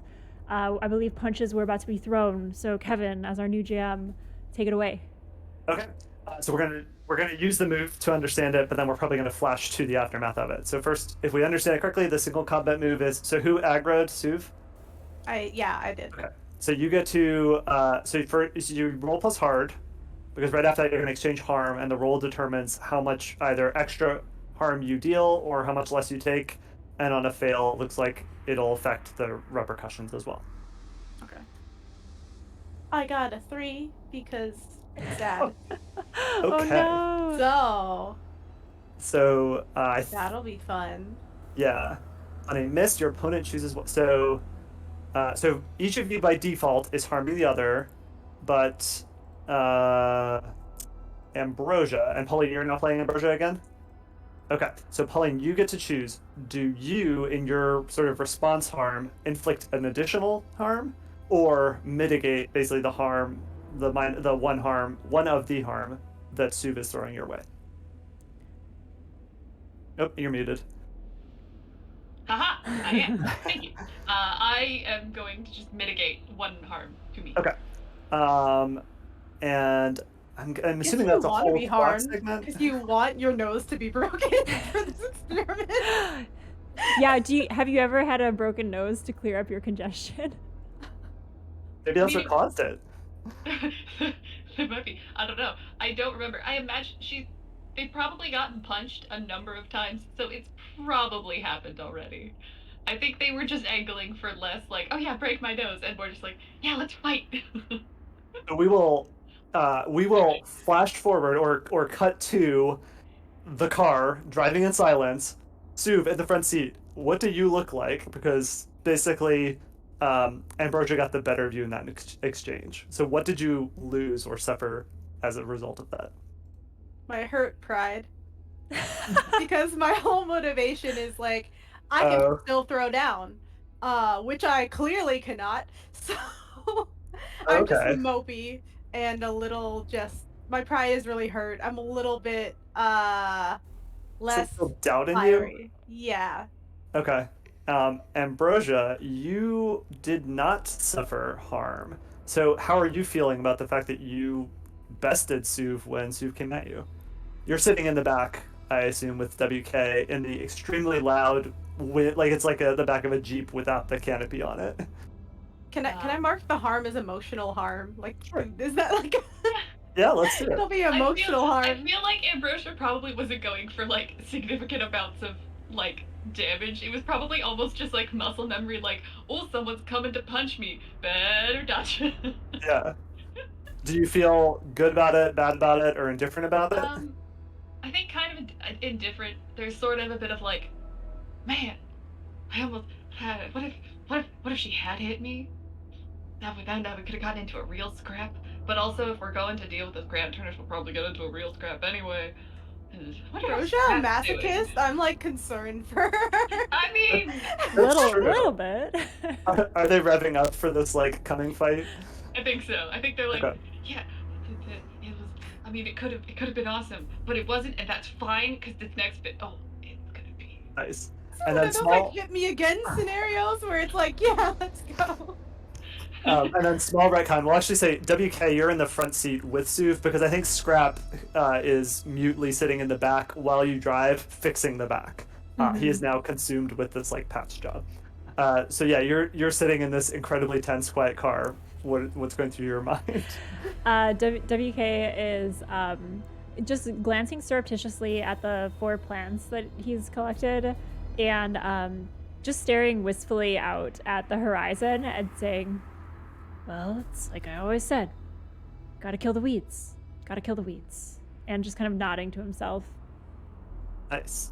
So we'll say, unlike earlier in the day where you were dealing with that shaded sort of tent town under the burning sun, now you're almost in the opposite. Like the sun has gone down in the time since you left the encampment, and over the course of these 5 or 6 miles, it was a deceptively long 5 or 6 miles because you had to drive through the Howl, which is this basically undulating desert. The wind is just sweeping these like dunes of gray-blue sand. Constantly, you're getting curtains appearing in front of you. You hear shrieking on the wind. Maybe it is the wind. Maybe something is buried in the sand. So it's taking a lot of Soup's focus to navigate this successfully. And as the sun's gone down, like the sand is kind of just glittering and glaring and refracting this light in 1,000 directions. But you are breaking across the final sort of dune, and you pull up short, and the dune kind of sweeps down, and there's this tiny little, it would be generous to call it a mountain, more of a big rocky hill past the dune, and one side of it is just carved out like somebody took an ice cream scoop to it. Clearly a chunk of the meteor like blasted this thing like a megaton nuke. But in the decades since, it looks like the ground turners have settled here. So in this kind of glassy, shallow, scooped out side of the mountain, you can see pinprick lights from a settlement that's been built out of the like kind of melted rock. And lining around the outside edge of the settlement, you see a bunch of these big, almost like telephone poles with wires, like barbed wires running between them, and figures stapled to them. You're a good ways away, so it's hard to see what they are. So you're looking down upon this view. There's no real moon, just kind of like hazy clouds in the sky, and I think. Well, let's pause there. What do you do?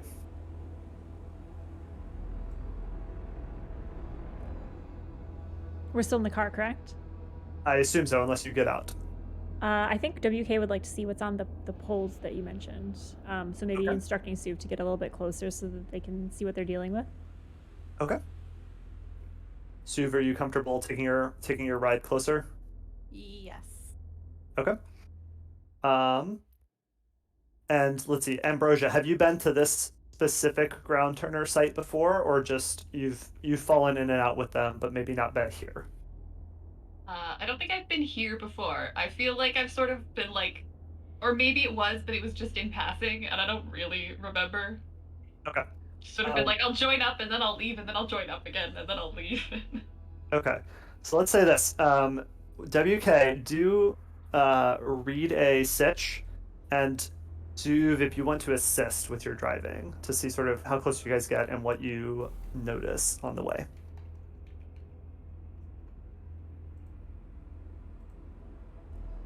Rita Stitch is sharp. Mm-hmm. 12. I'm rolling H though. I mean, I guess it doesn't matter. You got a 12.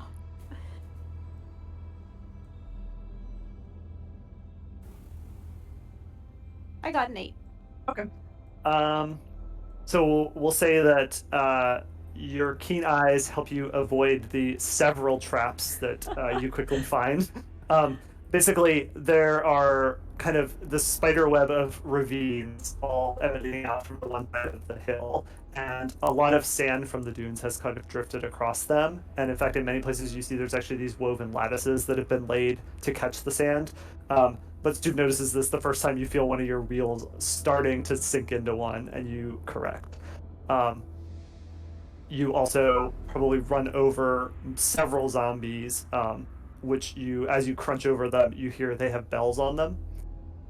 So in fact, there seem to be like these far-flung fields of sparse zombies just like standing around for miles. Fortunately, the crunching mostly mutes the bells. And so you manage to get close enough to see that hanging from the poles around the encampment are not, in fact, zombies, but basically sun-dried cultists, like humans. Every one of them, the ones that are left hanging there, and now it's night, so they're getting a bit of a reprieve. But you can kind of see the chests rising and falling. You can see vines that twist up around the poles and kind of like are focused around the necks, and these people seem to be like essentially dying, but the vines are glowing and thriving. So you get close enough without being spotted to sort of see that, and yeah. Well, if there's plants here enough to do that, must be a bigger plant inside. I can't believe they got weirder. They're beautiful, in a way. And I actually, give as, WK a look. Like, they say that, and I'm like, it's sort of one of those like, have I heard them say that before? Because that's weird. Like, so as he says that, though, you realize, like, with the sun well and truly down, like, there is starting to be a green glow lighting up inside all the vines, and which really shows you the extent of them. This whole cratered side of the mountain that they've built their town in, there's like vines running like a web through all of it. So you actually do get this kind of beautiful green aurora almost like lifting off of it as it lights up. do the ones that WK have also glow? Uh, Sorry. oh, that's a good question. Probably, which I guess, yeah. So do you do? Yes, and I guess it's up to you. It's up to you whether everybody else can spot this or whether you Okay. tuck them away enough. I But think yeah. WK keeps like sneaking glances at them, so you'd probably be able to see that. And so there's a glow in your passenger seat. I like look over and be like, I 100% did not like put a light there. Like, I'm definitely kind of like, WK, what's going on there, friend? I don't say anything, He just but I stares, shakes his just head, stare slight at smile. him. Let's go. Okay, can- I'll bring up the rear.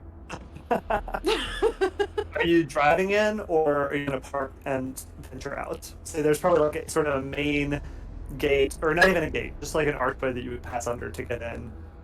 Or you went up the side of the hill, you could probably try to like slide down. It would just be much more treacherous terrain. I definitely am gonna park because the weakness of my car is that it is a guzzler, and I really don't think it has the element of surprise. So I'm gonna park up. Okay. Scrap in the back, still like banging away. He's intent on finishing his job. So like, what are you gonna do with him? Um, He probably I like could probably just drag him at this point. Like I'm just like, okay, we're gonna go because I mean, there's no reasoning at that point between the scrap and me. It's gonna be the scrap. So force might need to be used. I might have to. Oh, you still have your one hold, right? You can maybe use. It's for questions. It's like, it's for asking questions. So. will you come with Fortunately, me? not. But I can roll a suck or so, or like whatever. Yeah. I mean, it's not really an attack, but I guess maybe he sees it as one. It's a barrier between him and the scrap. I think that works. Okay, so it's treated as aggro. It's plus hard. And I think WK will help, being the only other person in the party that can really tap into augury a little bit. Same as like the scrapping, I think also gives you an augury stat. So WK would be like, things might get weird in there. We'll need you. I got a 6. Please help me. Let me While this is happening, Ambrosia has sort of exited the van, is sort of in front of it, and is looking down the scope of their rifle, just trying to see if they can see any like not zombified, plantified people. Okay. Like near the entrance to this mountain. It's a fail. It's a 5. Oh. Ooh. Okay. We leave scrap behind. Goodbye, Very friend. possible. Yeah, he just in a sort of an out of character moment of aggression shoves you both off, and then he like holds his hands up when he realizes he shoved Sue, like, I'm sorry. But then he keeps pointing at like you and your belly and pointing at the car and making this gesture that you understand is like must be ready. Aw, so Like cute. must prepare. Oh, I love it. Aw, scrap. And maybe he even is like looking around, like there's even scrap on the ground that he's picking up and using to fix it faster, but he's like, I'm gonna get done. So meanwhile, Ambrosia, can you do read a situation or a person at your discretion, but add +1 for you have the lay of the land, you have surprise, you have your scope. Okay. That is a 9. Okay. So I'll do, I guess, read a sitch. Okay. And I will use where's my best way in? Okay.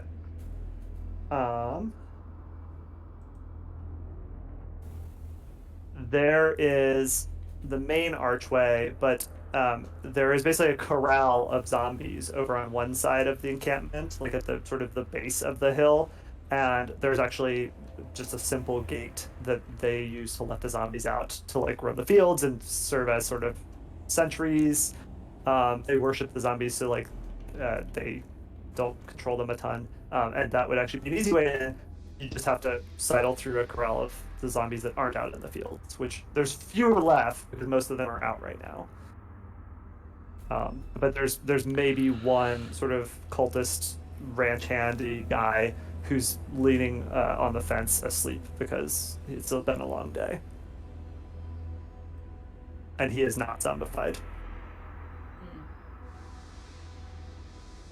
Well, I think we should take the back way in and point to the corral.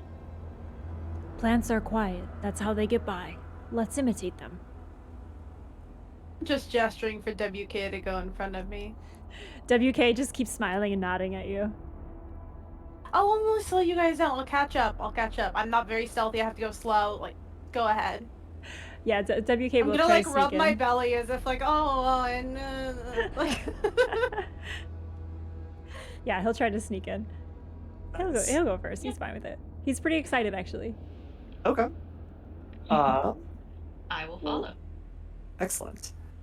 And yeah, that should be good. So we'll say with Ambrosia's insight, you are. I don't think we'll do a roll yet for sneaking in. Like you know the one guy who's asleep.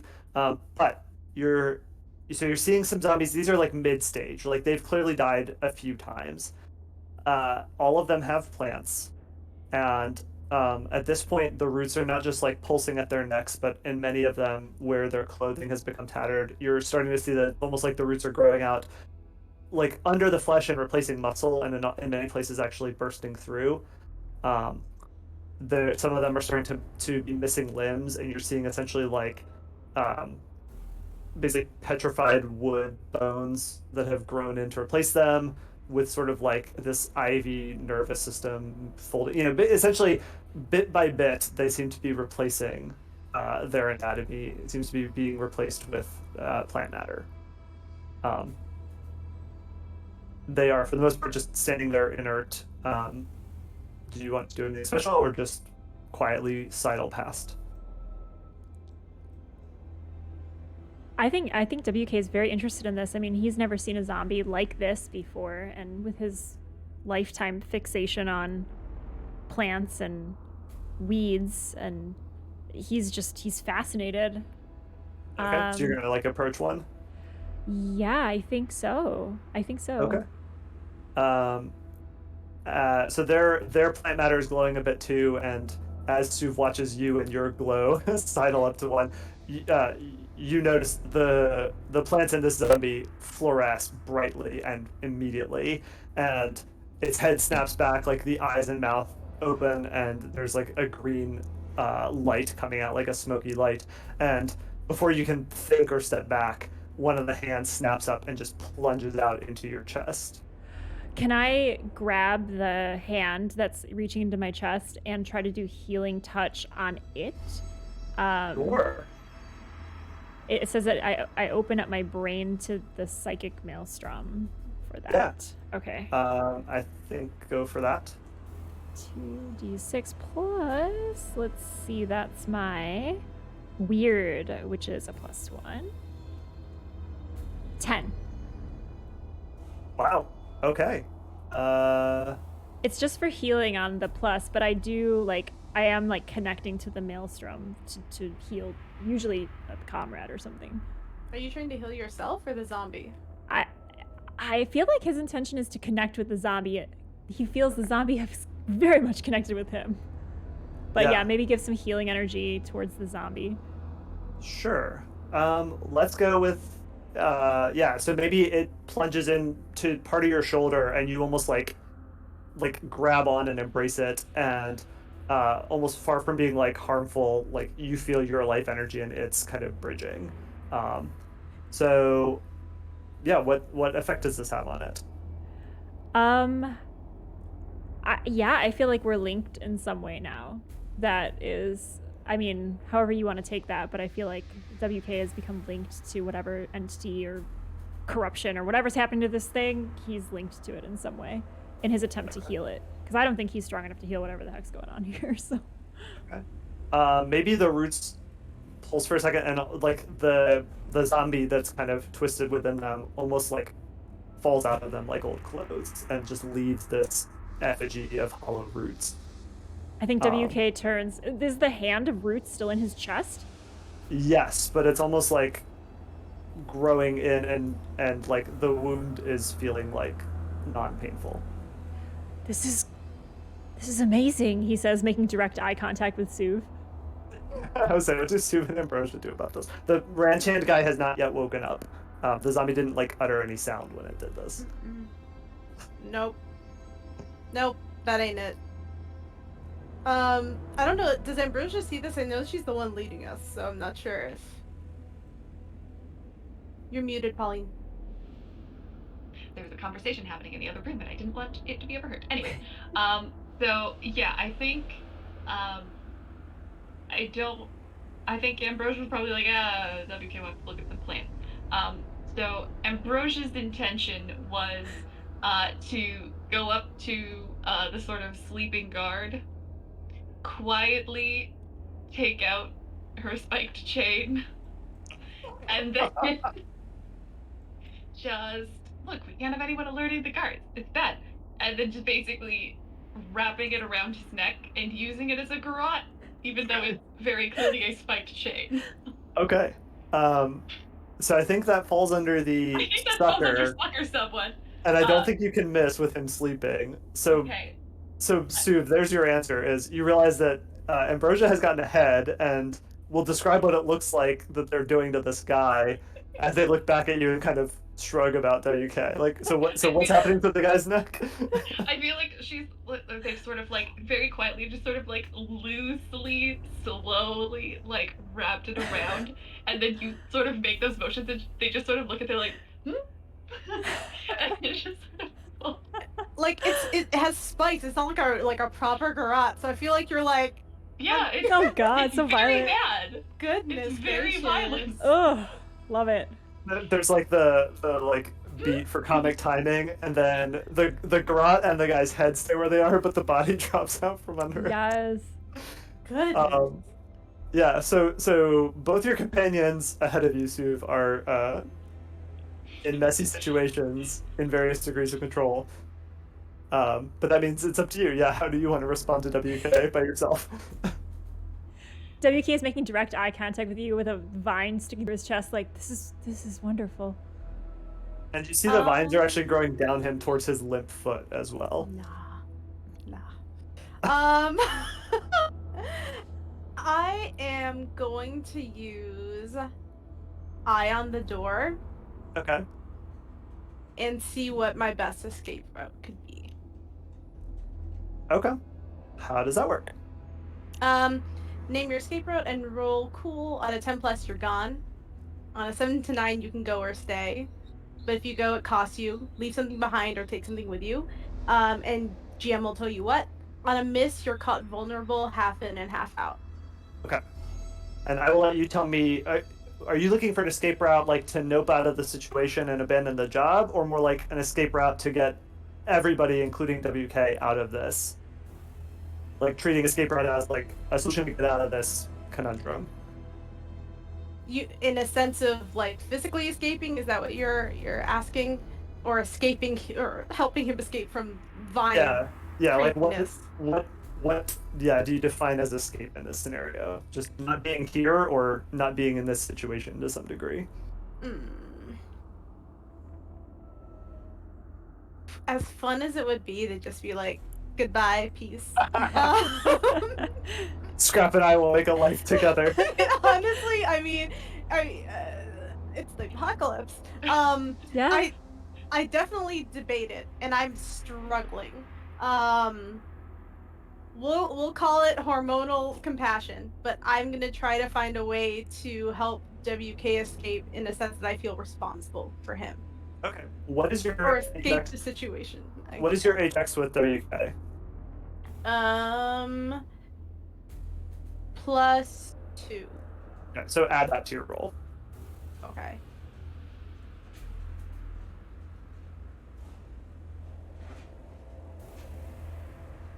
Okay, plus cool. Ooh, a 7. Wow. Less. So what happens on a 7? You can go or stay, but if you go, it costs you leave something behind or take something with you. Okay. I'm not sure if you tell me what. Sorry, the GM tells me what I leave behind or take something with me. How about this?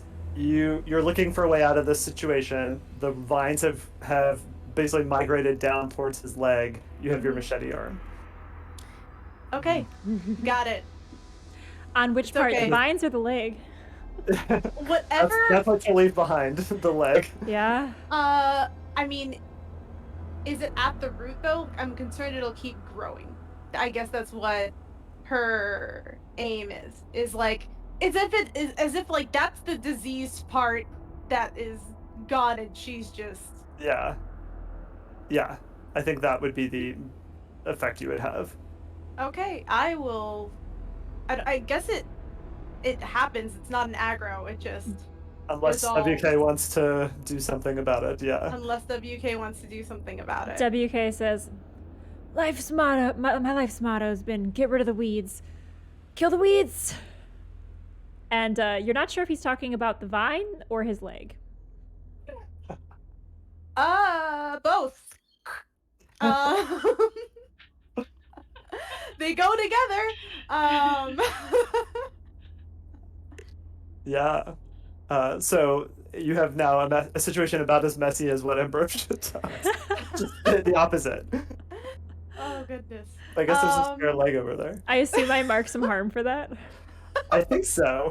I mean, you are a medic. You are a Lost medic, your so I leg? imagine you can staunch it somehow.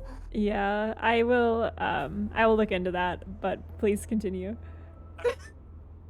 I want Ambrosia to turn back and be like, "There's one less limb than when I last looked over." Make a semi-sensitive comment about missing limbs. Oh, how much harm do I take? Because I guess my healing depends on, like, where we are. I How much could. harm is the machete arm? Yeah. Oh, 3 harm hand messy is the tag. Let's see. Wow. Alright. Okay, so yep, and you had 1 unit from before, which may or may not have been addressed. That you might have been able to address it in the car ride. Okay, so I don't have to roll. I'll just spend one of my stock in my kit. So you see WK kind of like fumbling around in his jacket pocket, like pushing some of the weeds aside and pulling out a kit. And he just stabs himself with a syringe and kind of like, and then just coughs a little bit with the adrenaline, and he heals Nice. 3 harm, I think. Yeah. Okay. Wow, he took that well. Yeah. It's a limited Ambrosia, stock. Ambrosia has cleared the way, and without getting near the rest of the zombies, they don't seem to react. So you're able to kind of escape this corral and get into the encampment proper. There's most people seem to be asleep. There are lights still burning, and that fluorescent glow from all the vines makes it very easy to both avoid vines, but also to kind of navigate towards their conflux. And so you see, kind of buried back at the foot of the hill behind this, you could almost call it like a little chapel that's been shambled together. Is where just all the windows have this bright green glow burning out of them. And there's two of these ground turners arguing outside. One just wearing sort of the generic drab clothing, drenched in sweat from the day, and one that Ambrosia recognized as this more sort of upright, prim and proper gentleman with this like silver beard, and he has just several wreaths of like barbed wire hanging on his neck, and then is wearing this like kind of plain but very clean cloak, basically. And you well, I'll let you tell me. What is his name? And you know him from your previous instance with the Ground Turners. He's some sort of authority figure. But would you like to fill in who? Yes. So this is this is kind of what we based it off of. So whatever. This is a man who is no one's really sure what his like actual name is. Um, Everyone just calls him Reverend Ivy. Nice. Because rumor is he was able to like successfully cultivate and grow like some ivy, just like in a little pot, and that was like real impressive. Like outside the oasis, he still managed to Yeah. grow something. Wow. Like so, everyone was just like, "Holy shit, that's amazing." And he is the person who sponsored my first entry into the Ground Turners. And then I left and came back and left and came back a couple times, but the sort of initial sponsor. So I don't necessarily know how he feels about me, given how much I was like in and out, but Nice. Yeah, so they haven't noticed you guys creeping up yet, and you hear them arguing sort of heatedly. The younger guy seems to not want to be, he's basically like, I don't want to be up on the poles. I'm not ready yet. And Reverend Ivy is like, it's not about whether your mind is ready, it's whether your flesh can sustain the growth. And for you, it is time, tomorrow at dawn. And the guy's just like falling to his knees, sobbing, like, I don't want to yet. So cool. Does WK hear this? Yes. Soup's face. WK, I don't think can walk without the, like, he's not used to not having the limb, and it's recently cauterized, so he's still probably in shock, and so he's probably leaning very heavily on Suv. And so right in your ear, Suv, just like a very like whispery voice directly in your ear, he's like, that's beautiful. I will throw you to the vines. Have you ever thought that Just drench him in lube and light him on fire. have you ever thought that that's maybe better than what we have now? Not at all. I will say, not at all. I'm like concerned that he's like touching me now. I'm like, is there a tree I can lean him against? All the trees are glowing. All the trees are glowing. Oh, okay. As this conversation is happening, I'm gonna sort of so basically the only people in the vicinity are this guy who's sobbing and the Reverend. Yes. Perfect. So I'm gonna sort of again put like rifle over the shoulder, just sort of walk up and say, "Well, Reverend Ivy, it's been a while." You're also covered in blood. Oh my god. What? So good. I That's mean, true. a little bit. Do you want to decide his reaction to you? Otherwise, I will roll it. Oh, roll it. I genuinely don't know. Depending on what this is, I have a move I might do, but I'm interested to see what his reaction is before I declare that.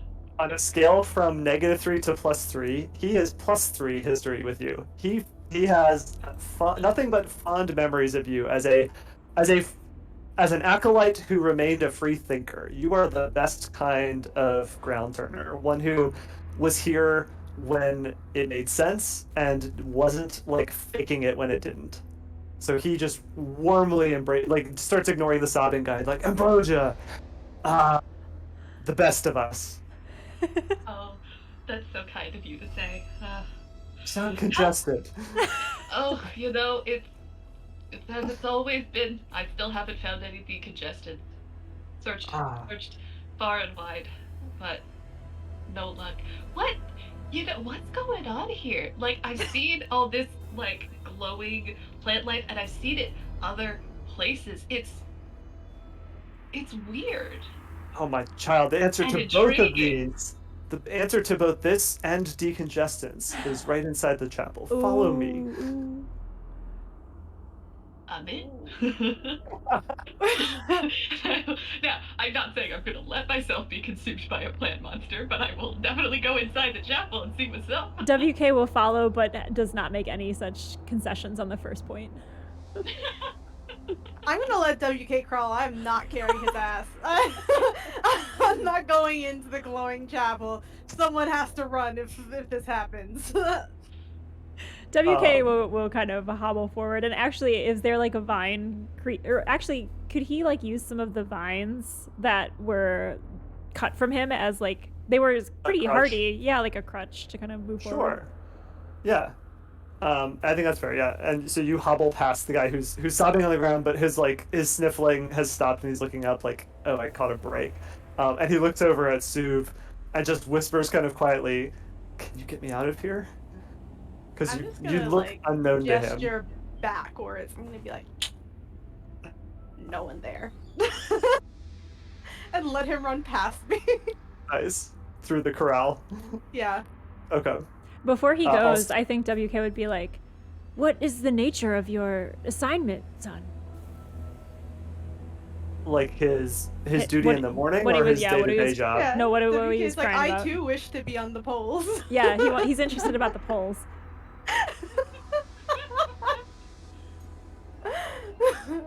It is how chosen are lifted up for rebirth.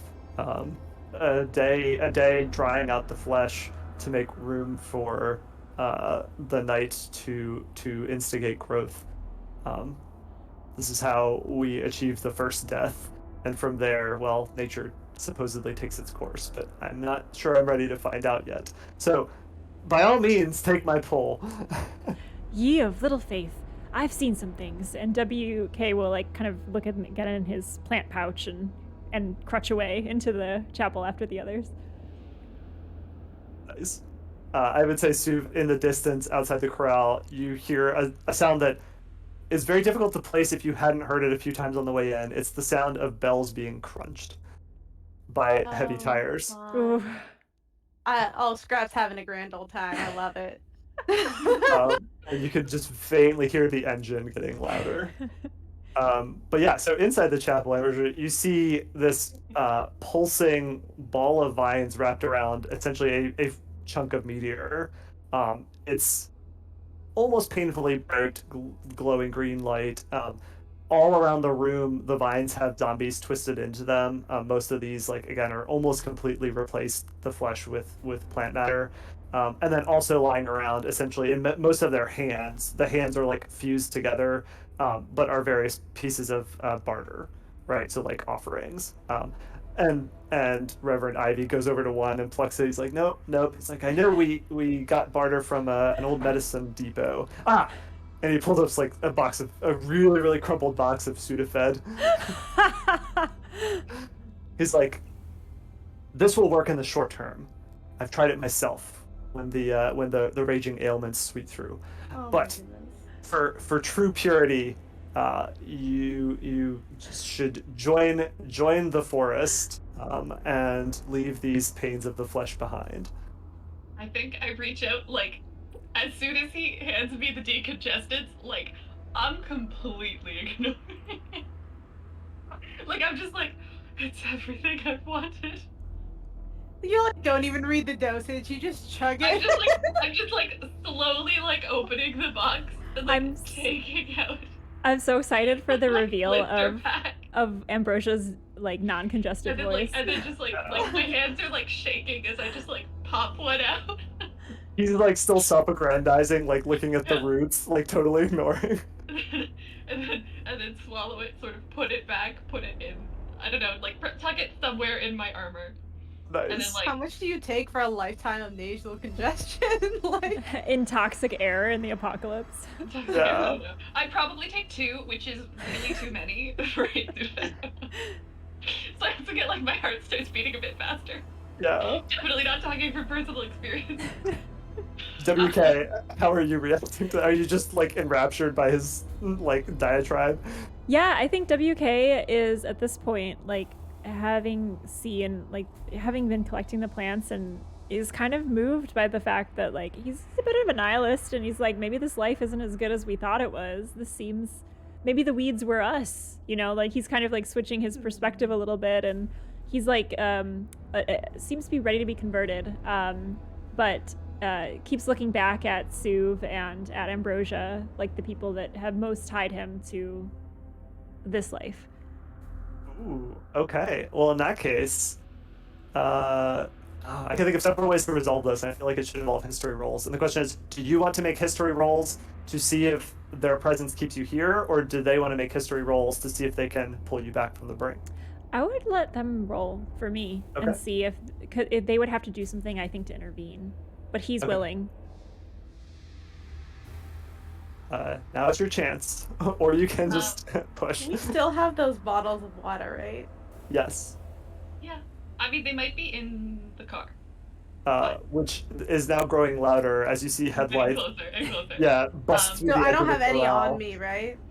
So, You could have said But- you brought one if it's Yeah. helpful to you. Yeah. Okay.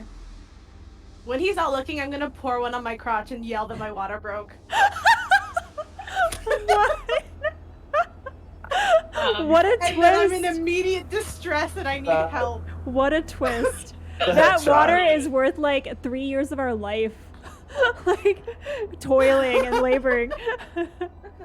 That makes it a really touching gesture. It does. yeah. Because he values the plants, and I'm trying to think of anything else that he might possibly value more than it.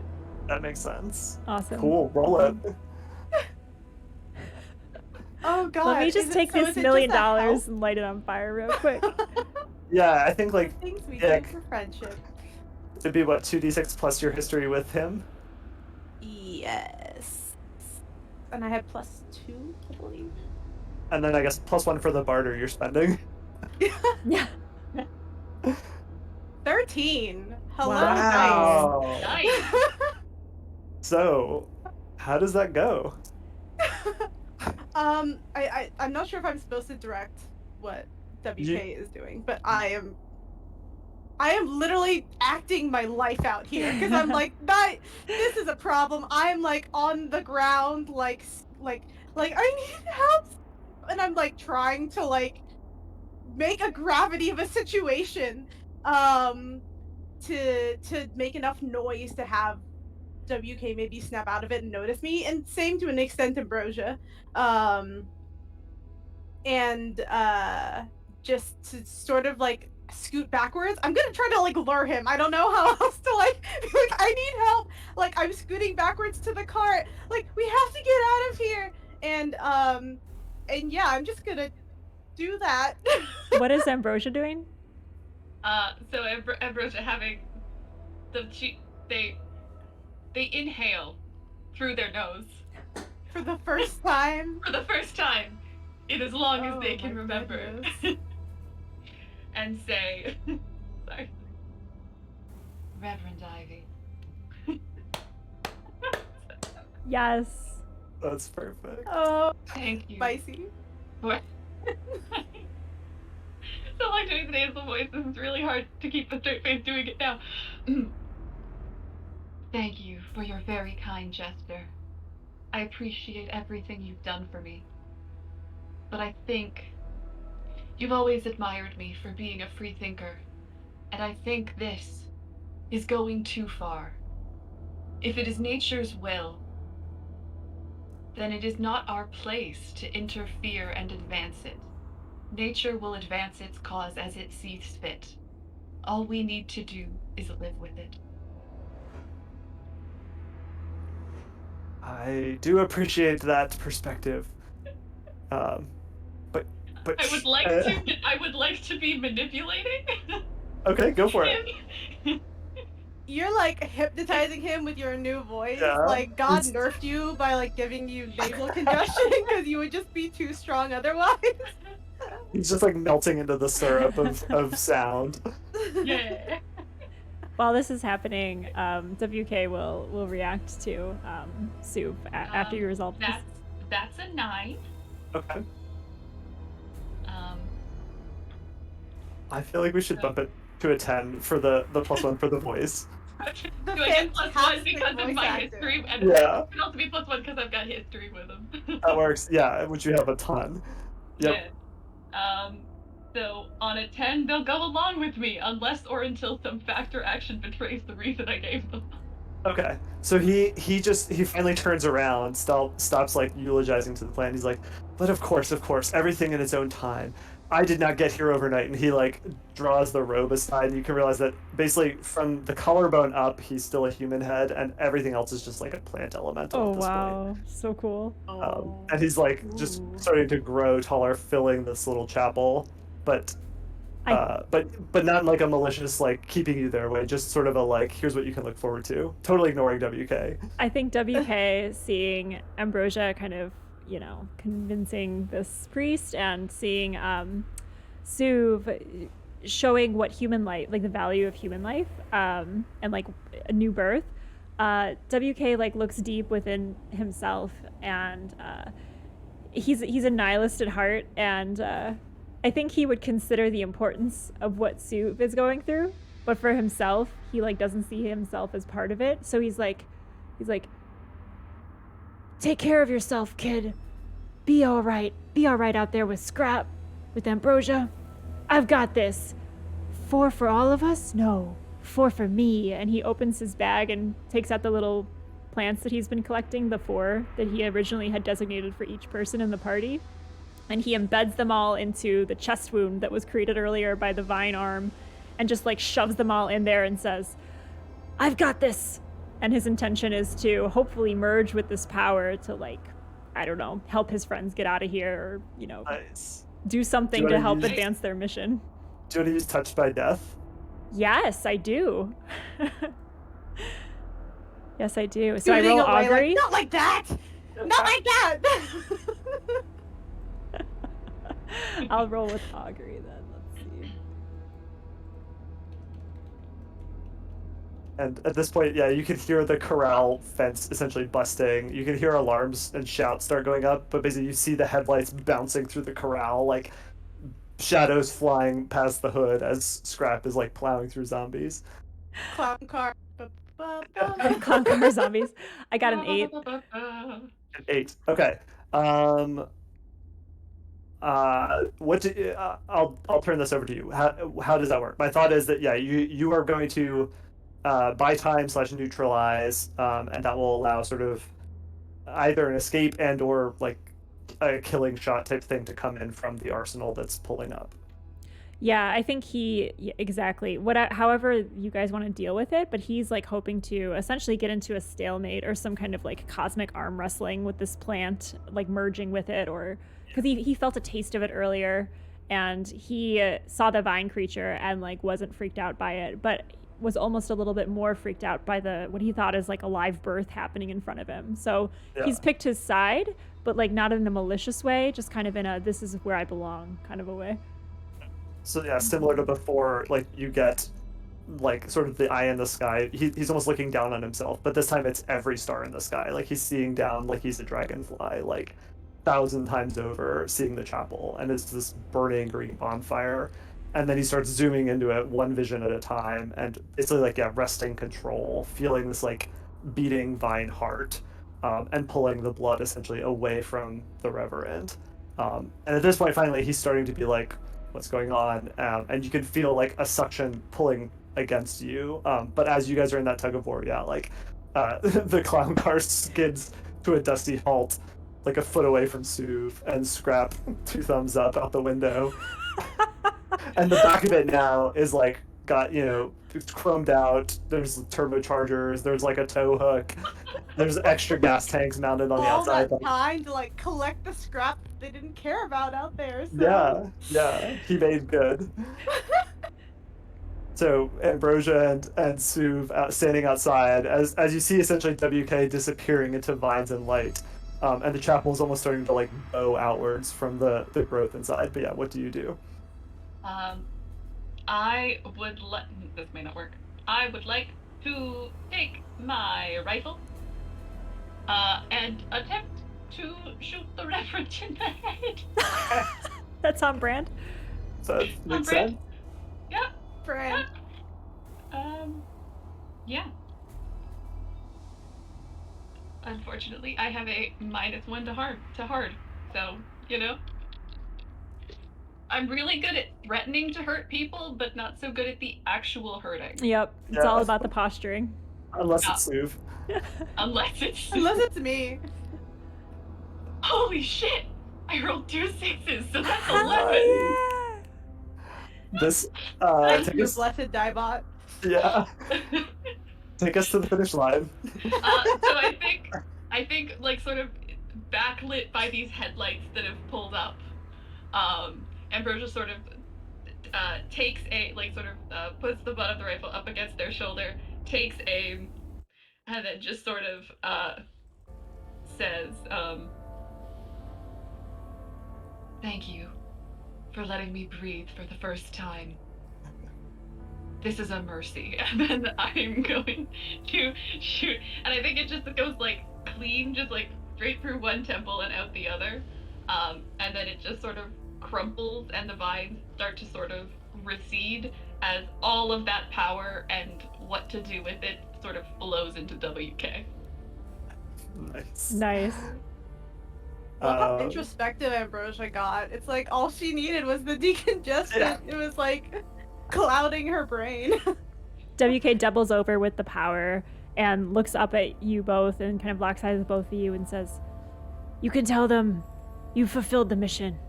That source is gone. I will keep part of this source, keep it with me, and maybe channel it in a different way. Gotta kill those weeds. Gotta kill those weeds." And he like starts to become more plant-like and just kind of like floaty. This isn't gonna end badly.